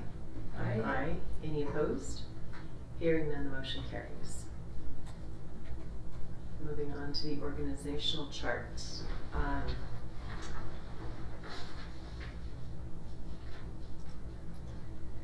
This does not have the treasurer on it. Nope, because we didn't have one at the time. And, also our payroll specialist, is one of the resignations that you just Yes. approved, and we are doing interviews on Friday for that position, so once we have that position hired, we'll bring the updated, but the org chart is approved annually at this meeting, which is why we brought it. And I think Chelsea's name might be misspelled personally, that Chelsea. Okay. Make sure it's spelled correctly. And should we identify who the custodian of records is also? Yeah, I think so. And I know it's on our website, but I guess it doesn't. I'm curious about Title IX. You know, they did all those changes. I know we have to identify Title IX person, director, whatever you wanna call, on everything else, including the website. I'm just wondering if we have to identify that person on this also. We have the title on. Yeah, But we Title don't have IX to- director, yeah. Would you attach that to Brooke's other title and Yep. just leave it where it is? Yep, yeah. Just for consistency, I guess, and if anybody even looks, it's there, nobody's gonna ding us for not having it. Yeah, people know where to go to for Yeah. a Title IX complaint. Okay, so Title IX coordinator and then the custodian of records? Yes, and And the District treasurer. Yep, I got that one. and Chelsea's name, and I think the word integration, isn't that misspelled? Integration, technology integration specialist. It's the name. Oh, yeah, yep, the E's in the wrong spot.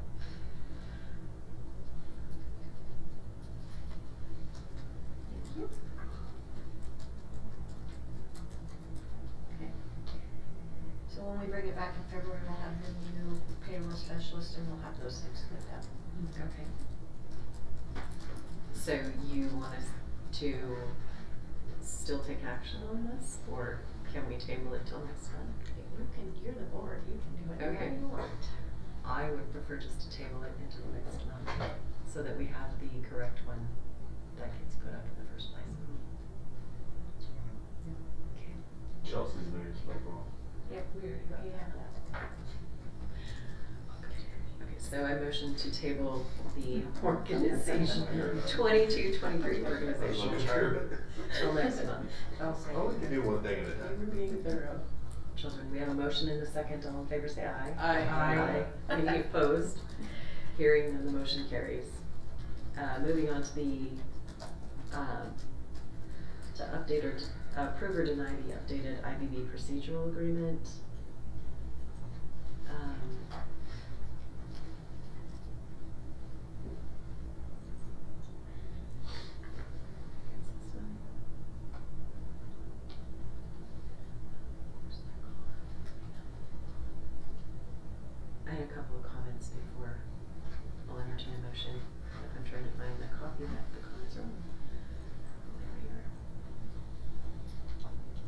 Okay, I'm curious and just trying to understand this whole, because we're taking something from the past to support what we're doing.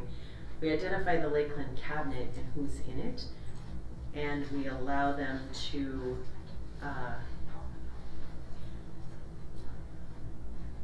I'm trying to understand what the purpose of the cabinet is in respect to the agreement, because it's only mentioned in that one section, yet they get to add items to the agenda. So I don't fully comprehend its purpose within this agreement. It doesn't necessarily need to be in there. Okay. This part, prior in the old agreement talked about the, meet and confer. And we don't really do that with IDB anymore, and part of the meet and confer process was that we would meet with the negotiating team to discuss things that were, not included in the negotiated agreement, but covered working conditions, which is what we do with the cabinet, and that's why I put it there, but it's not necessary for this document. Well, it was actually on the old, cause I pulled up the old document, cause it's in trying to understand where we're going with it and what its intention is. It was clearer on the old one, given that process was different than IDB. Right. So, excuse me, just trying to modify it in, and I'm like, what? Lakeland cabinet, I get that's important, but what does it have to do with the IDB process and this agreement?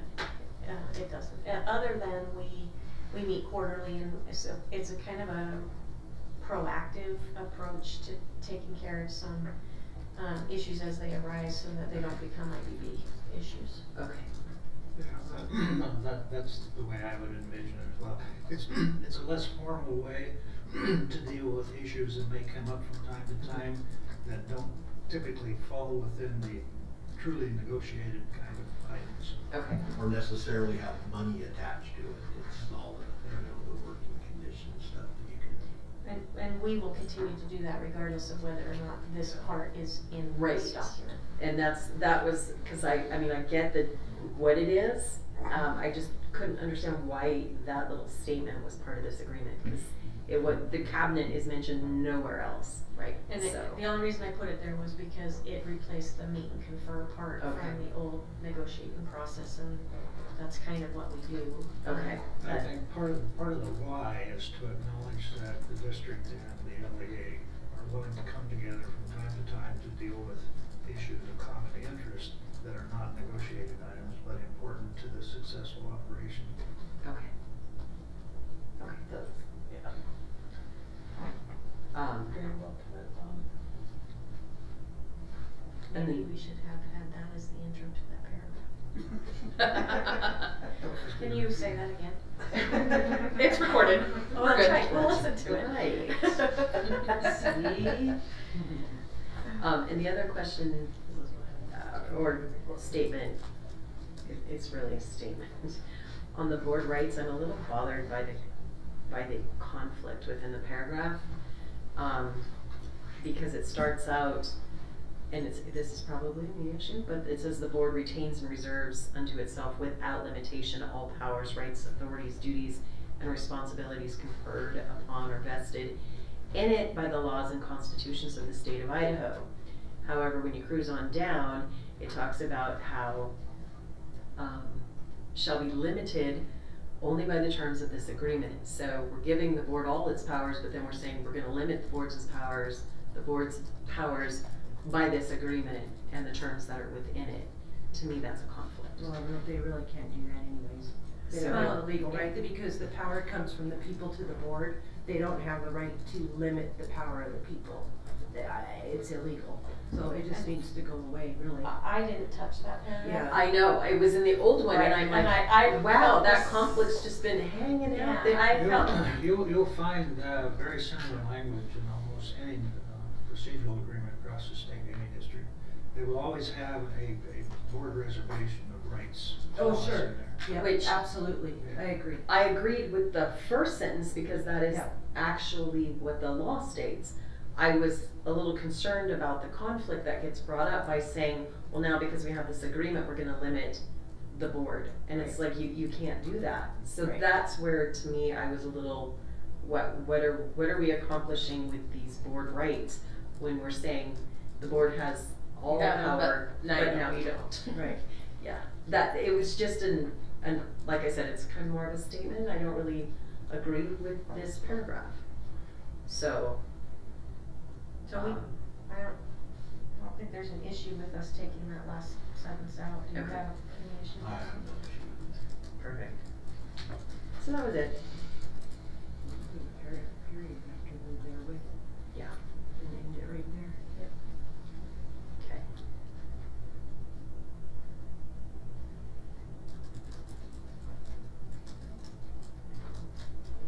The federal mediation and conciliation service, is that like something we pay dues to, or that's just, No, we don't pay any dues.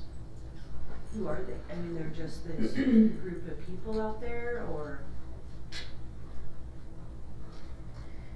It's a service that's provided. I can only remember getting there one time. Yeah. That's a plus. So it's important that we have a procedure To get spell there. out how you have to deal with it when it gets. I've been here 25 years and we've never had to go Yeah. there, so I don't know. Yeah, I was just Before your time, curious, Jason. oh, it's I part do of the remember government. mediation. I don't think I was negotiating at the time, but I know we did it That once. was a long time ago. So it is part of the federal government. Yes. Okay, gotcha. I see it now. It's the largest public agency for dispute resolution and conflict management. I don't know what that costs, it does say. In this district and then associations, what they call it. Yeah. Yeah, it's a shared cost if and when you ever get there. Yeah.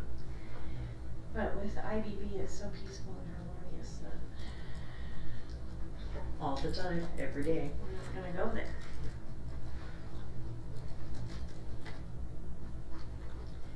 And all of the bottom part of this I just left because And I saw that, I mean, cause I'm like, wait, this can't be this new, and just trying to figure it out, I'm like, no, look at this. My computer just does its own thing here, this is driving me Yeah, I'm nuts. curious because it is, you know, automatically renewal in force, so I'm wondering, all those years it was actually still binding, unless somebody, actually made the motion to, And that was, you recall, I Yeah, said right, that a long right, time ago, right. that wherever that instrument is, it's still in place. Yeah, It's nobody never ever- been rescinded. yeah. Right. Mm-hmm. So technically, that's where we're going. Interesting. I don't wanna go back to 1980? That's why we're updating. So on that note, I will entertain a motion to either approve or deny the updated IBB procedural agreement with the recommended changes. So moved. Second. Make a motion and a second, all in favor say aye. Aye. Any opposed? Hearing none, the motion carries. We're gonna move on into discussion items. I would like to point out that it is 7:14. We are cruising tonight. And it's Andrew and you too, they're pretty good. First item up for discussion is the science curriculum adoption quotes. So we're being given quotes for the two curriculums that are potential. So, because the last time, I did have it included, and then it was removed, and then we got to the end, and you guys didn't know money-wise, so we Okay. just felt like being, you know, a little bit more transparent. These are kind of tentative quotes.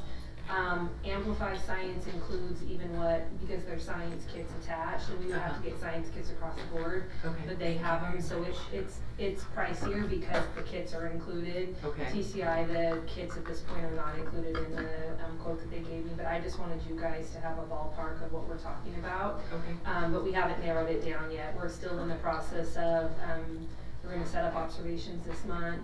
Teachers are teaching it, we'll have student feedback, so we're still in the data collecting stage, or kind of starting that, but I just wanted to lay the groundwork so you guys had a cost prior to any decisions. Thank you. So, And these I- are the top two programs based on that all of the work that went into reading textbooks and ensuring that we had one textbook where several people felt like the slant was very apparent in the way some of the information was presented, and so we just said, nope, that's not on the table. So it was a unanimous decision amongst the curriculum committee to, the adoption committee to have these two be the two that we consider.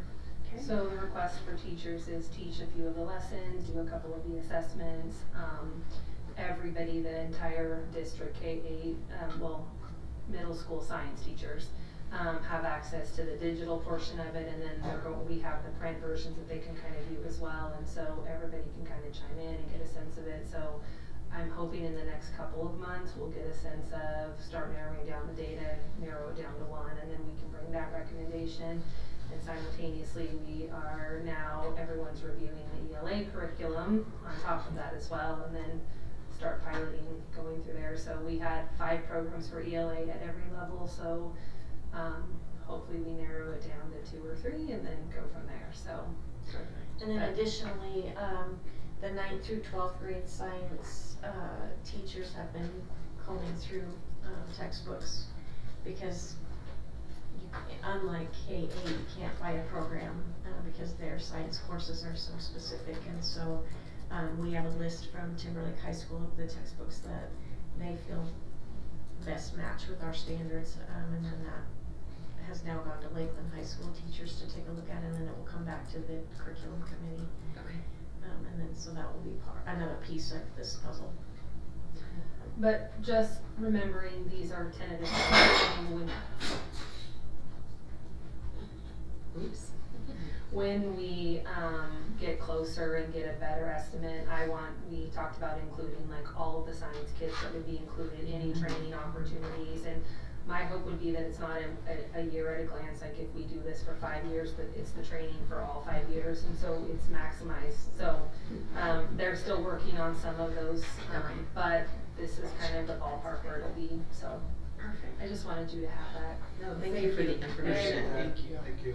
And I appreciate all your hard work. Yes. And the team, I feel like this has gone way smoother. We have way more, not everybody comes to the actual meetings, but then they'll email me separately and come, but we have, I think, 27 committee members. And then roughly we're looking at 22, 23 teachers, I think.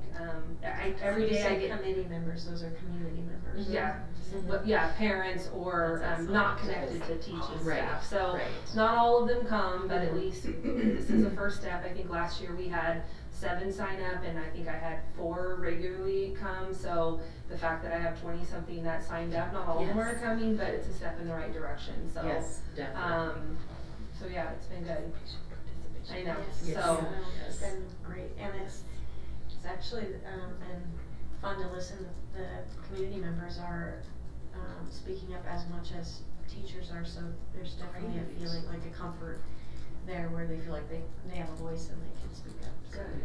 That's so important. And it's been great. I mean, they're reviewing all of the curriculum. We added that piece in, and so it's a lot. I mean, for ELA, we're looking at 5 different programs. So, you know, some of the grades haven't been reviewed yet, but we will have to do that once we narrow it down. So we're waiting until that process, or we'll ask some additional people to maybe help out. But I mean, we're going through that. They have the criteria that we used with our math adoption, and so we can hopefully negate any potential issues prior to ever even piloting those materials. So it's going smooth. How's math going this year since it's adoption? Is everybody becoming more comfortable with it? Yeah, so I met with all the grade levels at the very beginning of the year. Actually, I'm setting up meetings to just pop into all of the schools and just check in with the teachers. How's it going?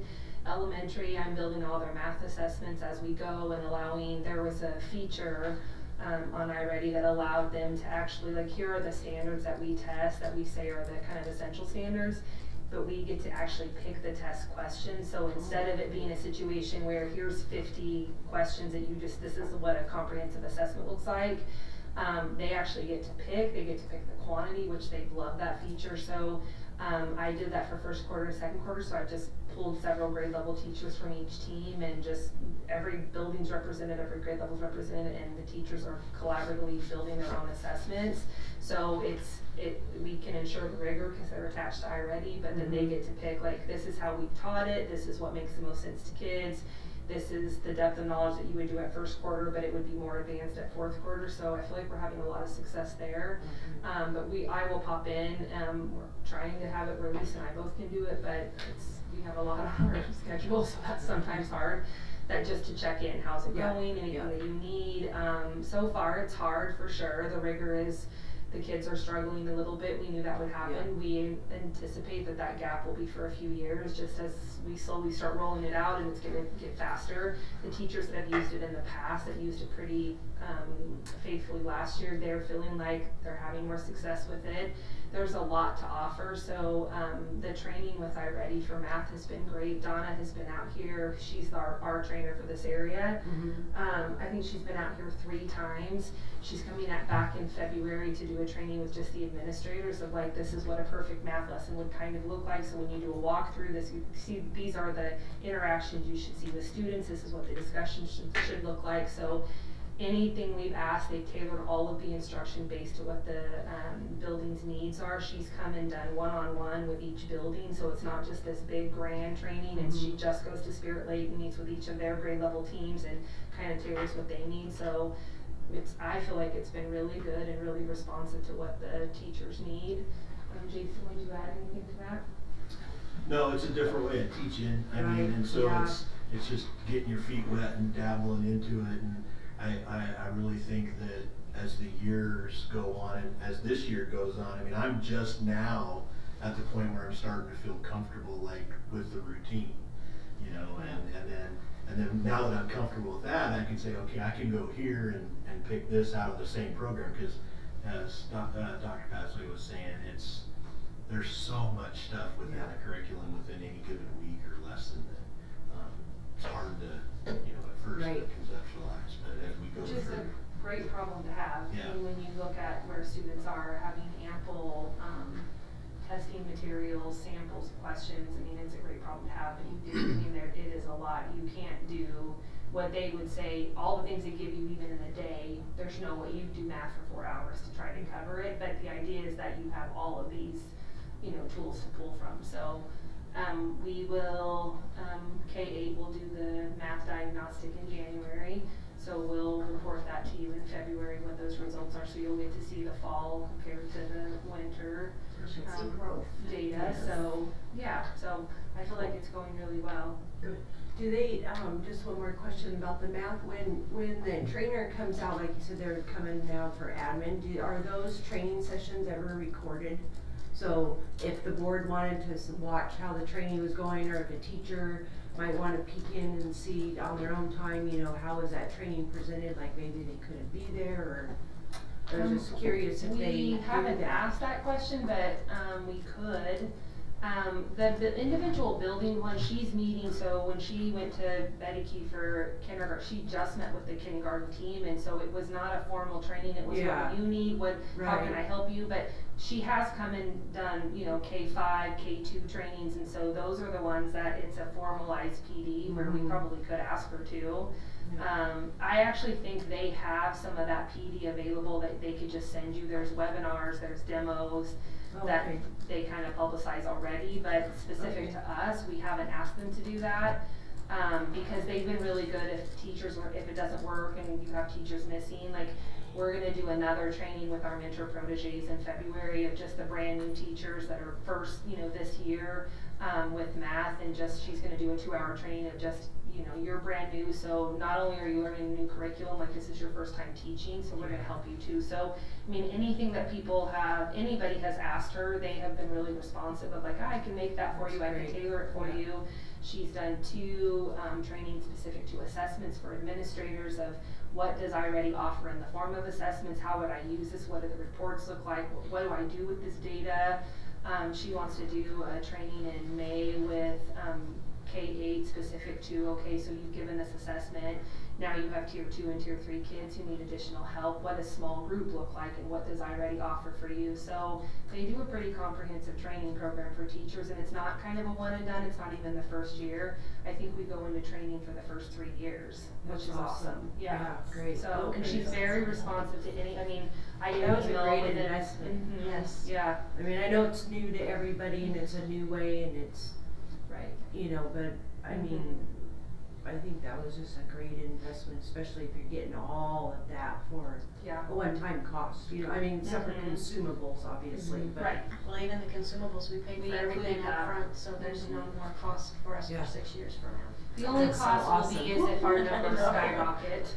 Yeah. And then we, you know, you've randomly seen there's been some iReady costs because we've had more students come in, and so that, the growth will have to pay for that. But I mean, they've even been great about if it's 2 or 3 extra teachers, like if our special ed teachers or a title teacher want something, they've sent me free manuals so that we have teachers edition and not charging us for it. They've been really great, so. That's awesome. Yeah. Yay.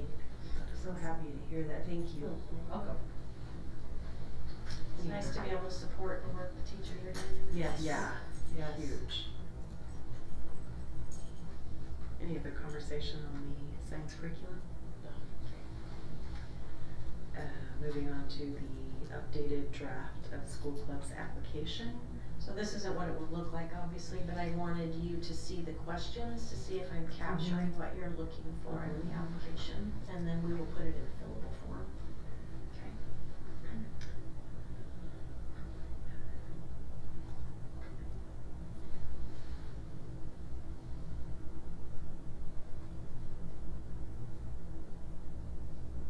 Anybody have any comment or questions? Discussion? No, I think Great. those are great, yeah. The district student council meeting minutes. Oh my gosh, I wish you guys could have all been here. Yeah, I think so. Trustee Jones was here. It was Awesome. so amazing. Oh my goodness. It was, what I loved and what I was worried about was I had Timberlake High School, Lakeland High School, and Mountain View High School, sophomores, juniors, and seniors here. And I was a little bit worried that the Mountain View High School students might not feel comfortable speaking up. I felt like they kind of led a lot of the discussion. That's awesome. And they want to have shirts made for their crew, and they want it to be, they want to be called Team 272. Nice. And at our next meeting, they would like us to spend some time brainstorming some community events where the schools come together to do something. They don't Excellent. want competition between the 3 schools. Excellent. They want to build, we're all one district, and they want to do some things together. Great. I know, it was so That is so exciting. great. Yeah. It made my heart sing. I was so happy. One thing to add, you guys will be happy, when Lisa put up like what their concerns were, things that they're kind of grappling with. They even brought up the one-to-one tech and the amount of time they spend on Yes, I see that. technology and FaceTime, and we were super affirmed of, okay, this is something we've talked about, so everything that I feel like we've talked about, they had some of the same exact concerns. We weren't that far off from, we got a really good pulse of what their concerns were, so that was good. I just want to give thank you to that. I'm so excited they want less computers. And they want textbooks. Yeah, we're trying to get there. Yeah, we told them. That was a big takeaway for me, to hear the kids talk about that they like the textbook. You know, the laptop thing is okay, but that's not where education really is. Yeah, correct. And so, you know, we've made a lot of investment in Chromebooks and that sort of thing, which is fine. But they're a tool, you know, they're not the final answer. Exactly. Well, we have to Kids teach at them how to college have use read that it. tool, because that tool is gonna go with them into the future too, so that's Right. awesome that they're seeing that. There's a time and a place for the technology, but they are definitely asking that the technology not be what That's they awesome. do all day. That is so awesome. So I will make sure that Rosanna has the date of the next meeting so that it's on your board calendar in case any of you can attend. We're just meeting once per quarter. Okay. So we put them on the K-Tech bus. Okay. And so once they dropped the K-Tech kids off, they brought the student council kids here, and then they picked them up and took them back, and we provided breakfast for them. Oh, very cool. Yeah. It was a good group. There were some really articulate kids, and That's great. explaining their notions and their feelings and their thoughts about how things should be going. That's really cool, I'm so excited, it's yeah. awesome. I do see a theme through all of their ways to improve, and it's all communication. Whether it's teacher, coaches, bus drivers, which I guess goes with everything, you know, if you're working on anything, it's usually always a communication. And do you know what they meant by student guests? Oh, they mean at their own meetings. That's what they were wanting. If you scroll down, was it number 7 down there? Input for the next student guest. So they mean like a student comes and addresses the group on a specific topic or something. Yes. Or yeah, that's cool. I have to make sure and try and make one of those.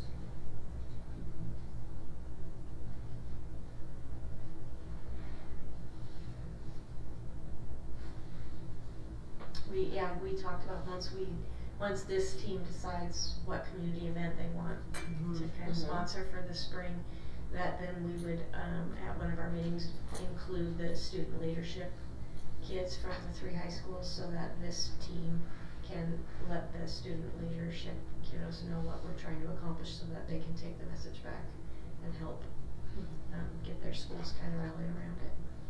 Be great. Yeah. And a little governmental chart. I know. You know. It's I'm super excited about it. Yeah. I just, I feel like we've given a lot of input and opportunities for input and participation to parents, because they're our customers, but our kids are our customers too, and I feel like their voice has been left out of a lot. Yeah, and it so, has. I'm just So so this happy is a that great way to everybody's talking about influence it. that, Yeah, them to And I- engage in conversation. And I That's awesome. specifically asked the principals not to send me their leadership kids, because they already have a leadership role at their school. I wanted to hear from kids who maybe we don't hear from. Yeah. Right. So.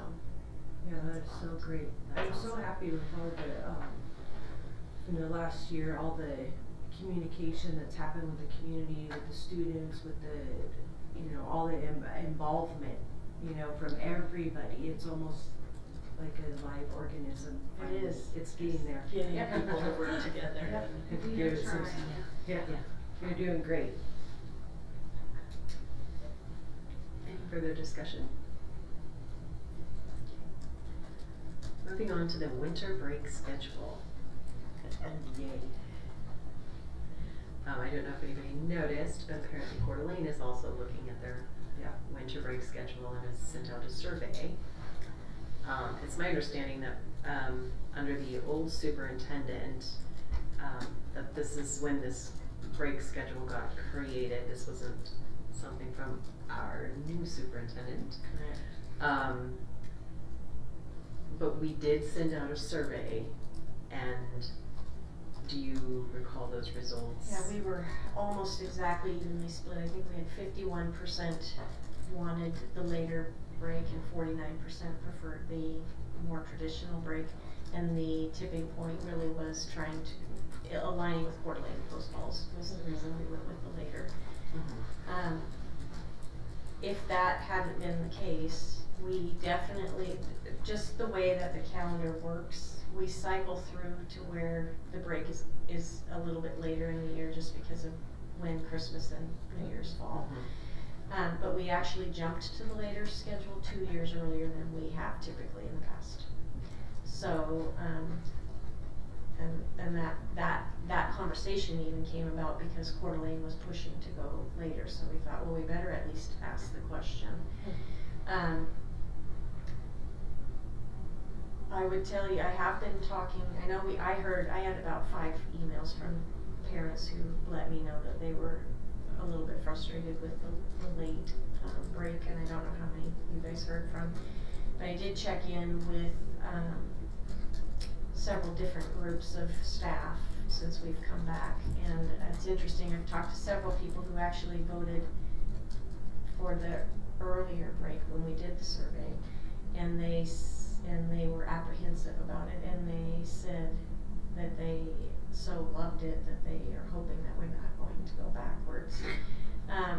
Because everybody came back, I think for the staff, and I can't speak for the parents because I haven't surveyed them, but the staff was able to come back really feeling refreshed and rejuvenated because there was that time between when the holidays ended and when they were back at work. And so I can do whatever it is that you guys are wanting as far as moving forward. The one thing I would just kind of put in your mind is that our calendar is published and it's been on the website. We will definitely have families who have already made travel arrangements for next year based on when Christmas vacation is right now. So if we were to make the change, it would be for 1 year because the following year, 2024,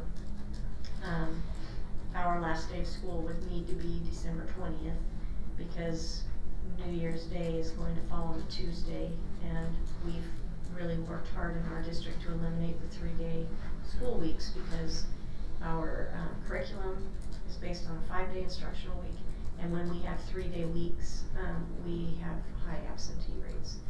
And so we're into that. We're naturally in 2024. We are naturally into the cycle of a little bit later in the window. So it would be for 1 year if we went back to the more traditional. It would be 1 year, and then we'd be back to the later. You mentioned absentee rate, and it just brought to my mind. I looked at December's numbers, and I noticed that it seems like we're down. And some of the schools are down in the 80% range, and I'm wondering if you had families that took off because of this issue. I checked in. Each school said they probably had a handful, maybe 5 families that did, but we had influenza and RSV rampant through our schools, and it was more illness, and we had, remember the bitter cold weather and the icy roads, and so we also had families who said, I'm not sending my kids to school, so I'm not safe. So I did ask that question. Good.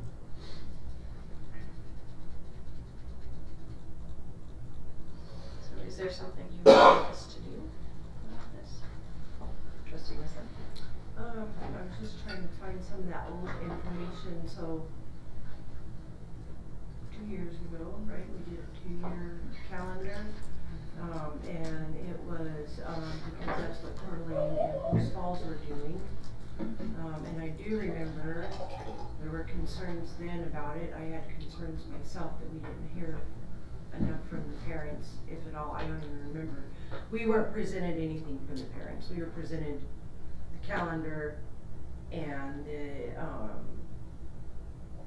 narrative that it was basically a joint effort between Lakeland, Post Falls, and Coeur d'Alene to make sure everybody's calendars synchronized. I too did hear from parents that were not happy. I haven't heard from anybody that said it was great, not one person. And I know even in my own household being affected by that, it was horrendous. It was just ridiculous. But you know, I haven't heard enough from those who said they liked it. You know, it was, I haven't heard anybody, even from the other school districts, you know. I mean, I'm sure there might be a couple, but it was everybody's complaint was that there was no time.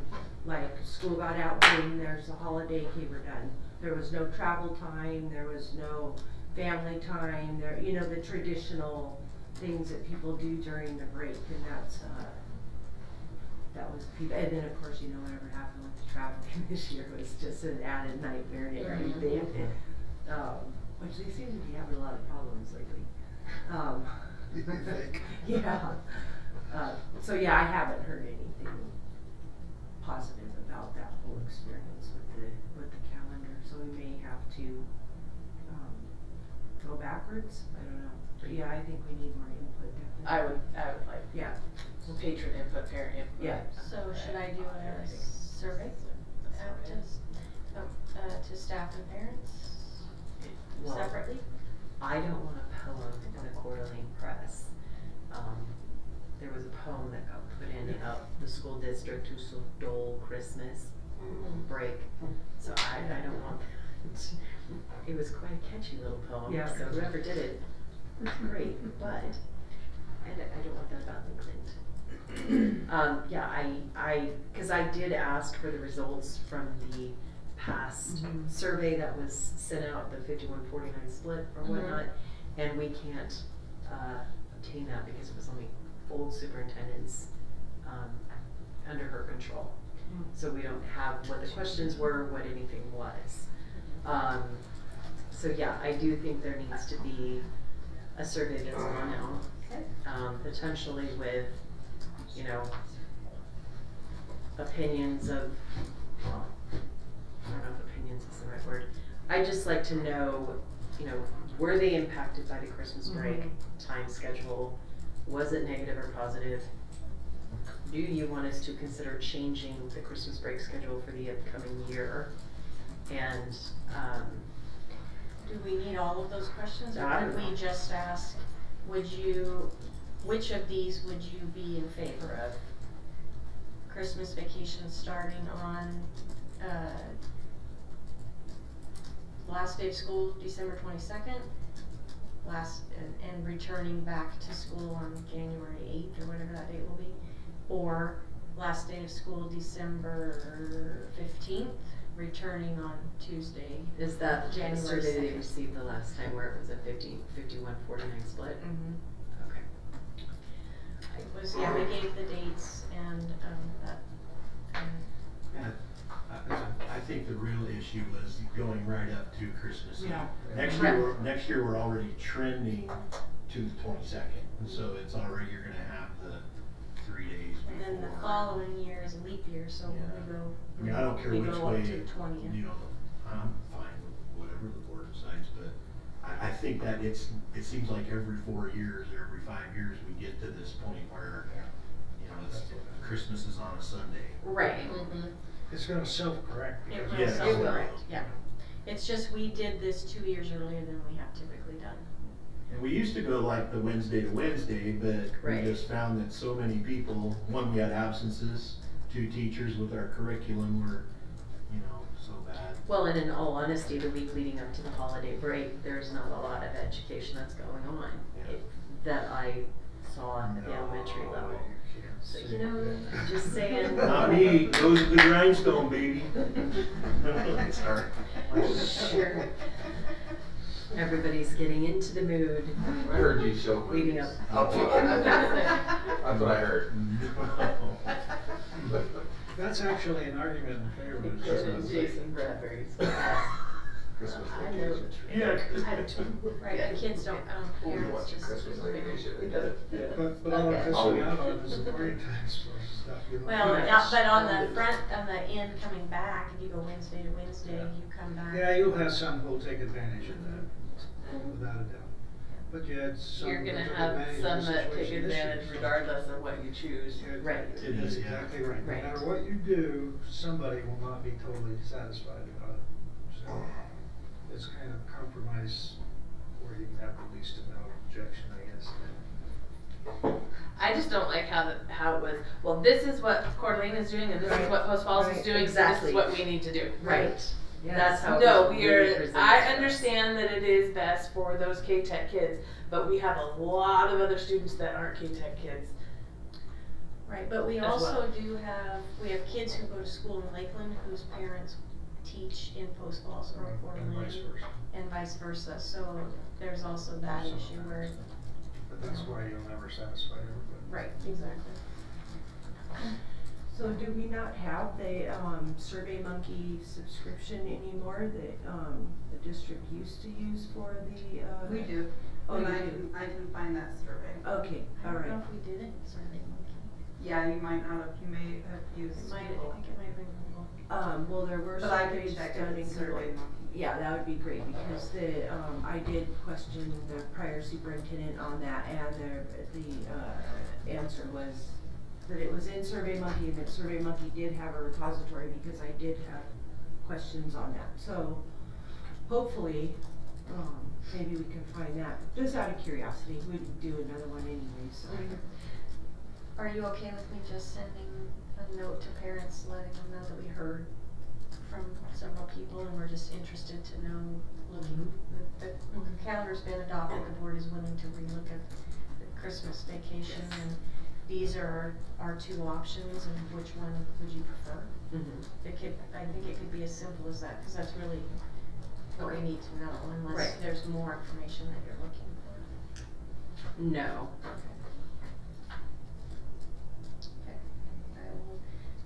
I will send one to parents and then one separately to staff so that we can see, that way one doesn't.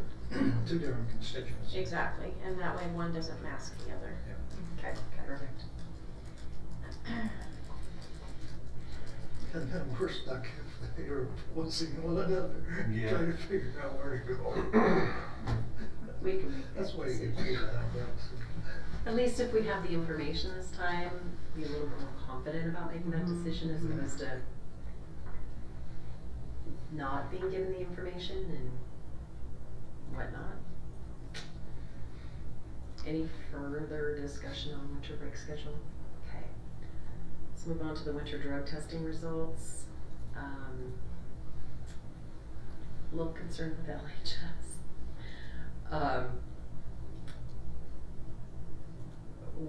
Why were the parents not informed? And They were. they weren't, no. Oh, they weren't because there weren't any positives.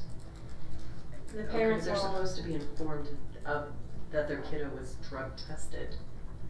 I that's my assumption. Yeah, so when Matt filled that, I will double check, but I Okay. believe that when Matt filled that out, the yes at the top is the consent form, that's what he's thinking is yes, they all have been.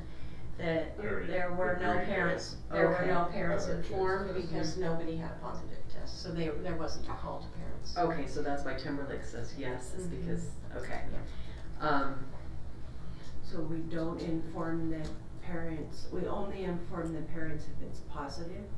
Yeah, if they don't hear from us, then they assume it was a Well, they're all informed early on. right, that they're being So it tested. doesn't have to, there's no surprise. Yeah. Yeah, they just, if there's a positive test, the parents are informed, and then they have been taking their kiddos for a second test, because, I think we had one where, previously where there was opioids that were, and then Right. it was poppy seeds, and so, then that's not Right. so there's always a follow-up, and so that's why the parent information. Yeah, because it's part of the consent form, isn't it, that they sign off on? And respectfully, when it says rate of positives and negatives, it says 0.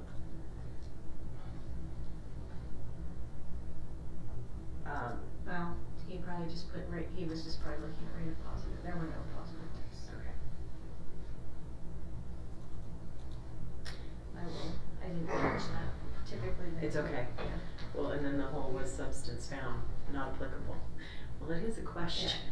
Actually, that should say no. Correct. So, Yeah. But I do appreciate the delineation of who was tested on both schools. I think that's great that they're getting, Yeah, I like that. yeah. That way you Katie can added see that that to it the THS. is Oh, good. random, we're not looking Right. at just one team. Right, which is great. Who's team Just something we're trying to kind of figure out is for our leadership kids, cause we said we would randomly drug test All extracurricular activities. activities also, right? So for band and, Yep. band, I think they've got figured out, but for like leadership, the way our policy reads is if they haven't a positive drug test, then they miss 2 weeks or they can practice for 2 weeks, but they can't play games, and that doesn't really apply to some of our clubs. Activities. And our activities, yes, so we're trying to kind of work through what does that look like. So, so you I would know, think then the policy needs to be revised. Yes. And that needs to be corrected. yeah, so for right now, because we don't really know how to apply the policy, the leadership kids are not being part of the random test. But they It were. shows there's a leadership. Yeah, they were. At Timberlake High School. Okay, so not at Lakeland? Yep. Okay. Yeah, just because, and Katie's new, so she's trying to make sure she's following. Lakeland says 3 were tested and Timberlake says 1 was tested in leadership. And, probably should talk about this later. Yeah. Okay. Okay. Alright. How do we work on that policy? Well, honestly, that's one policy that I think kept getting tabled. Cause we did have a big roundtable meeting with. Yeah, I remember we put a lot of time and effort, but I'm seeing that it's only okay. And you guys- 2018 was the last. Yeah, we never came to any resolution on that Oh. policy. I just remember all the meetings and Yeah, everything. we Oh. met with principals and athletic Yeah. directors and Right, yeah. everything, and it kept getting tabled. Mm. Yeah, so we just need Okay. clarity around that. Okay, yeah. Can you please get that on the policy committee's radar? All of the elements. It seems forever into the future. Yeah, gotta love it. Any other further, discussion on the drug testings? No. Alright. Moving on to the NIC accreditation concerns. Well, I received, email from a constituent who's extremely concerned about our district being on top of the concern Right. about NIC. So, So this process actually has been going on for a year. Last school year, I reached out to the State Board of Education and I met with the then NIC president, asking, what is the process? Because I was concerned, I didn't want to continue to use NIC as a dual credit, college for us if there was any chance that the credits that our kids earned weren't going to be honored. Right. So what I was told last year, by the State Board of Education is that the loss of accreditation is a multi-year process because, the accreditation team goes in, does their review, they share their findings, and then NIC has opportunities to, fix the findings, which actually they did when they had the full 5-person board. right. That was one of the findings, and so I'm not sure where they are right now with that, but, the other thing that the state board let me know is that if through that whole process, after the 2 or 3 years that it takes, NIC were to lose accreditation, they then have 2 full years to get all of their kids through their programs and graduated, and all of those credits and all of those degrees are accredited and honored. So I don't wanna be reactionary, NIC is working through this. We definitely, Timberlake High School uses NNU a lot for their dual credit.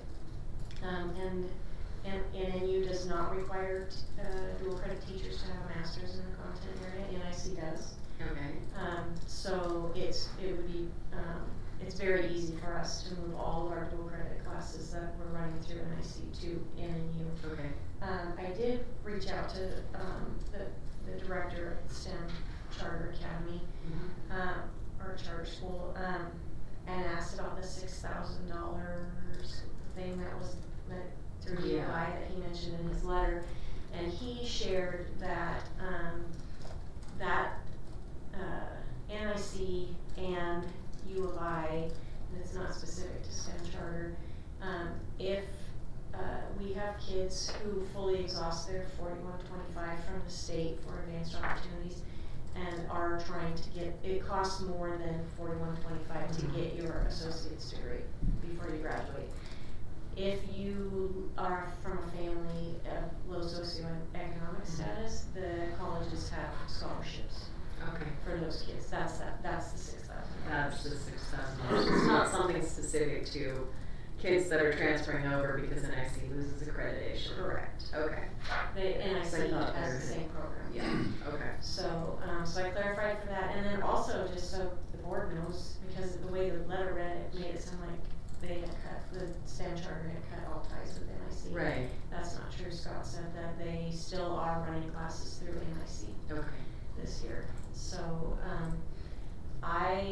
because of the ease of moving to NNU, and they're still fully accredited, so we'll finish this semester. We can continue to have discussion based on what's going on with NIC and where the accreditation status is.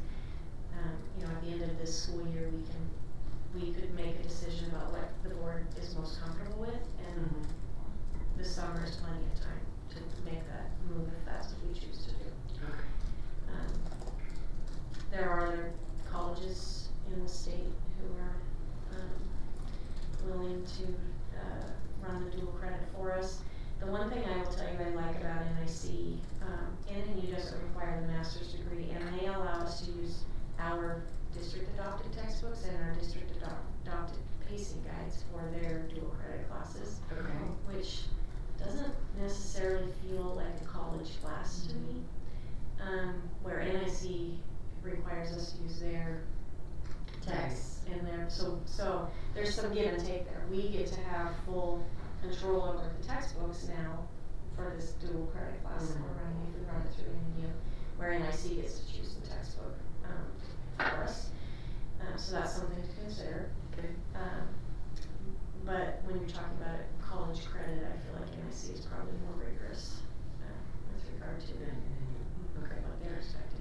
So what I hear you saying is we are not taking a wait and see approach. Oh no, I've been on top of this since it Last first year. hit the paper Okay. last year. Okay. The last thing I want is for our kids to put time and effort into earning those Exactly. credits that they're not gonna actually get to use. So, Right. yeah. And it sounds like the loss of accreditation process would definitely present an opportunity for our kids to transition wherever we're going to be transitioning them to, should the need be immediate, which it doesn't sound like that would even happen. Right. So. Yeah, the need is not immediate. But I do think it's in our best interest to pay attention to what's happening right now with NIC Absolutely. and stay on top of that, which we are doing. Absolutely. And then we could, I would, suggest that we have this as a topic of conversation in April and in May Okay. to make a final determination, as to what we wanna do for the fall of, Okay. 2023. Perfect. Because we also could move to, University of Idaho, and the U of I does require a master's degree. Okay. So we have options, I guess. So if we have a teacher who wants to teach dual credit and they don't have a master's, then NNU is a great option. For teachers who want the higher level in that rigor. Have you ever looked at Lewis and Clark or the College of Idaho or any We haven't, but we Okay. can. Okay. So we could start that process.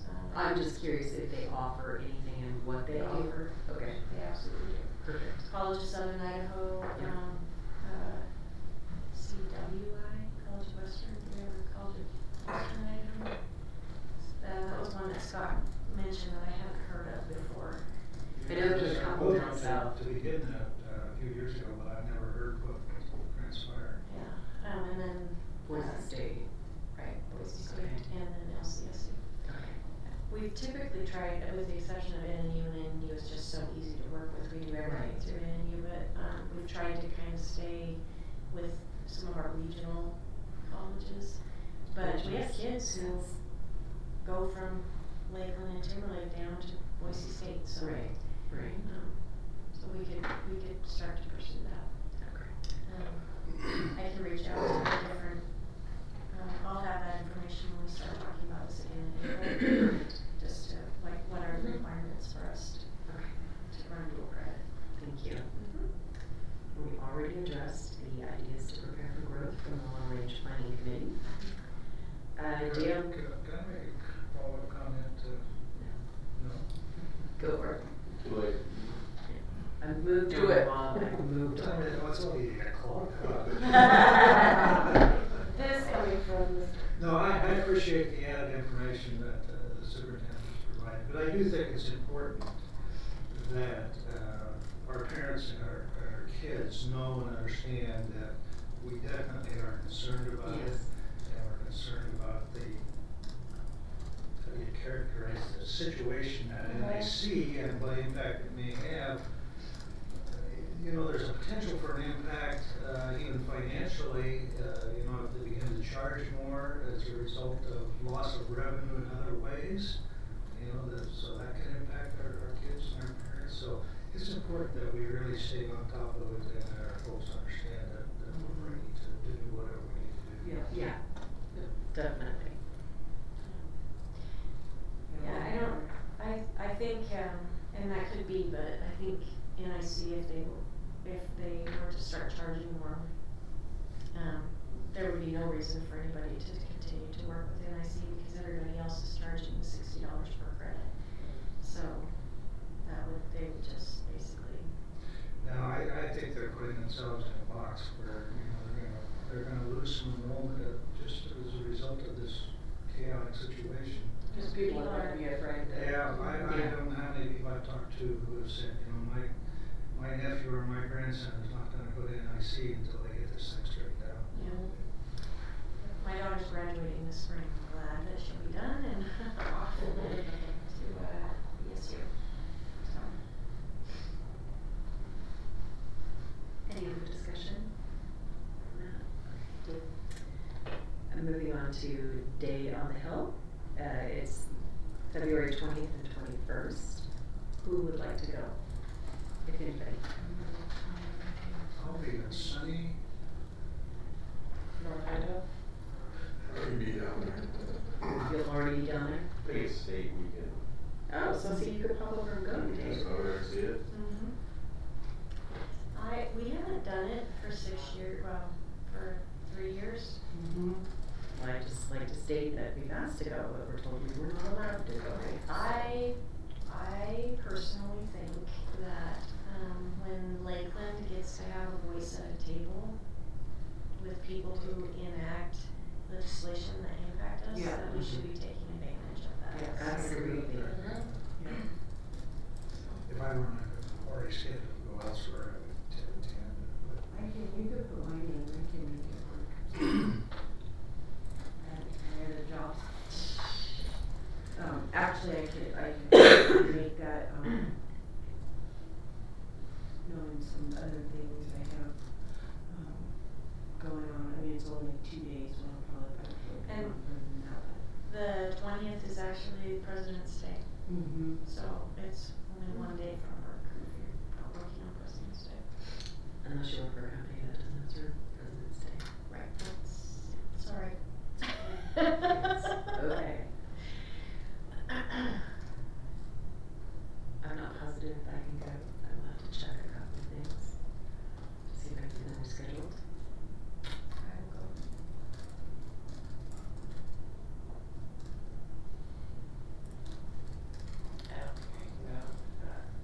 Okay.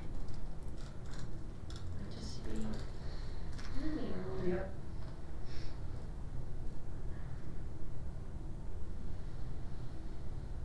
Alright, so Rosanna, will you work with Rebecca to make travel arrangements? Yes. Do we have any input for future agenda items?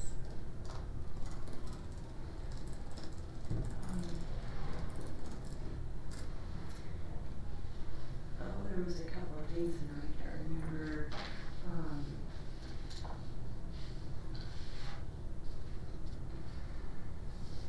don't remember what they were now. I think one of them is the library books, just because I keep getting emails about it. I think there's maybe a little bit of clarification that needs to happen because I think that some of the community members don't understand that, before the last 3 years, that a lot of, the board didn't approve everything like they were supposed to, or maybe they just didn't know, or whatever. I'm not to blame, but I think there's just a little bit of maybe community education that needs to happen around, you know, how things are now and how we are going forward.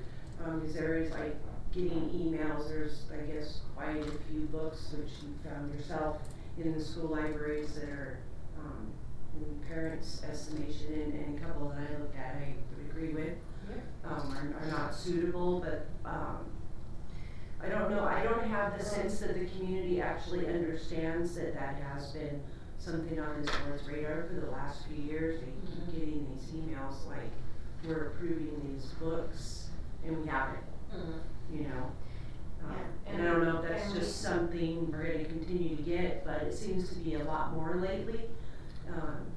Yeah, there's just a movement in public school libraries and then also public libraries where we have a group of people who are just trying to kind of comb through what's in there. Yeah, which I appreciate. Right, yep. You know, because obviously, you know, I mean, who has the time to read 11 libraries worth of books, you know? And curriculum. but I would love to have that on the agenda because we actually are doing something about that, so I would like to be able to share that with the community, what we are doing. Right, yes, I think that would be great.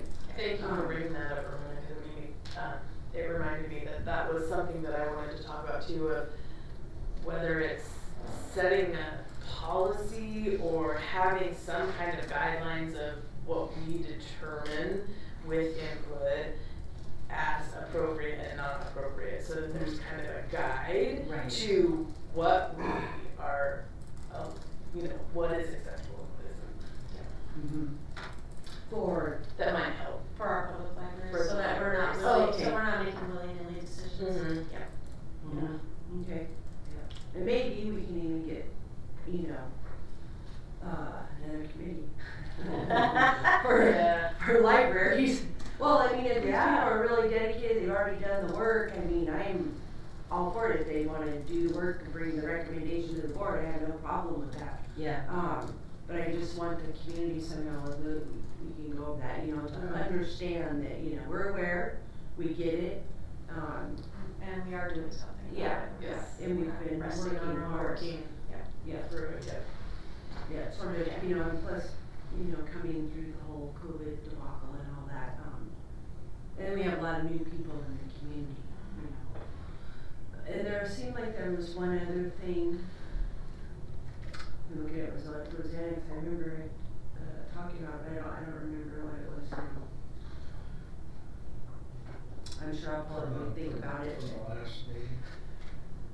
Yeah. You had made some comments at the last meeting talking about the agenda and timeframe of getting materials to us and so on and so forth. I don't know if we've ever kind of settled. Oh, yes, we did talk about that at agenda planning we have to, and that's probably something that needs to be there again, norms and protocols, right?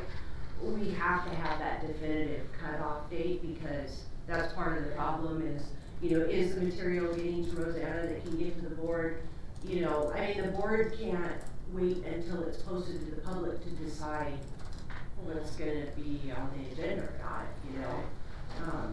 Well, and that's probably going to change slightly too, with us changing the day of the week that we have the meeting, so now that that's set, that can be a conversation for. That's my first checkbox right here, is schedule a new date for board agenda planning and submission of documents.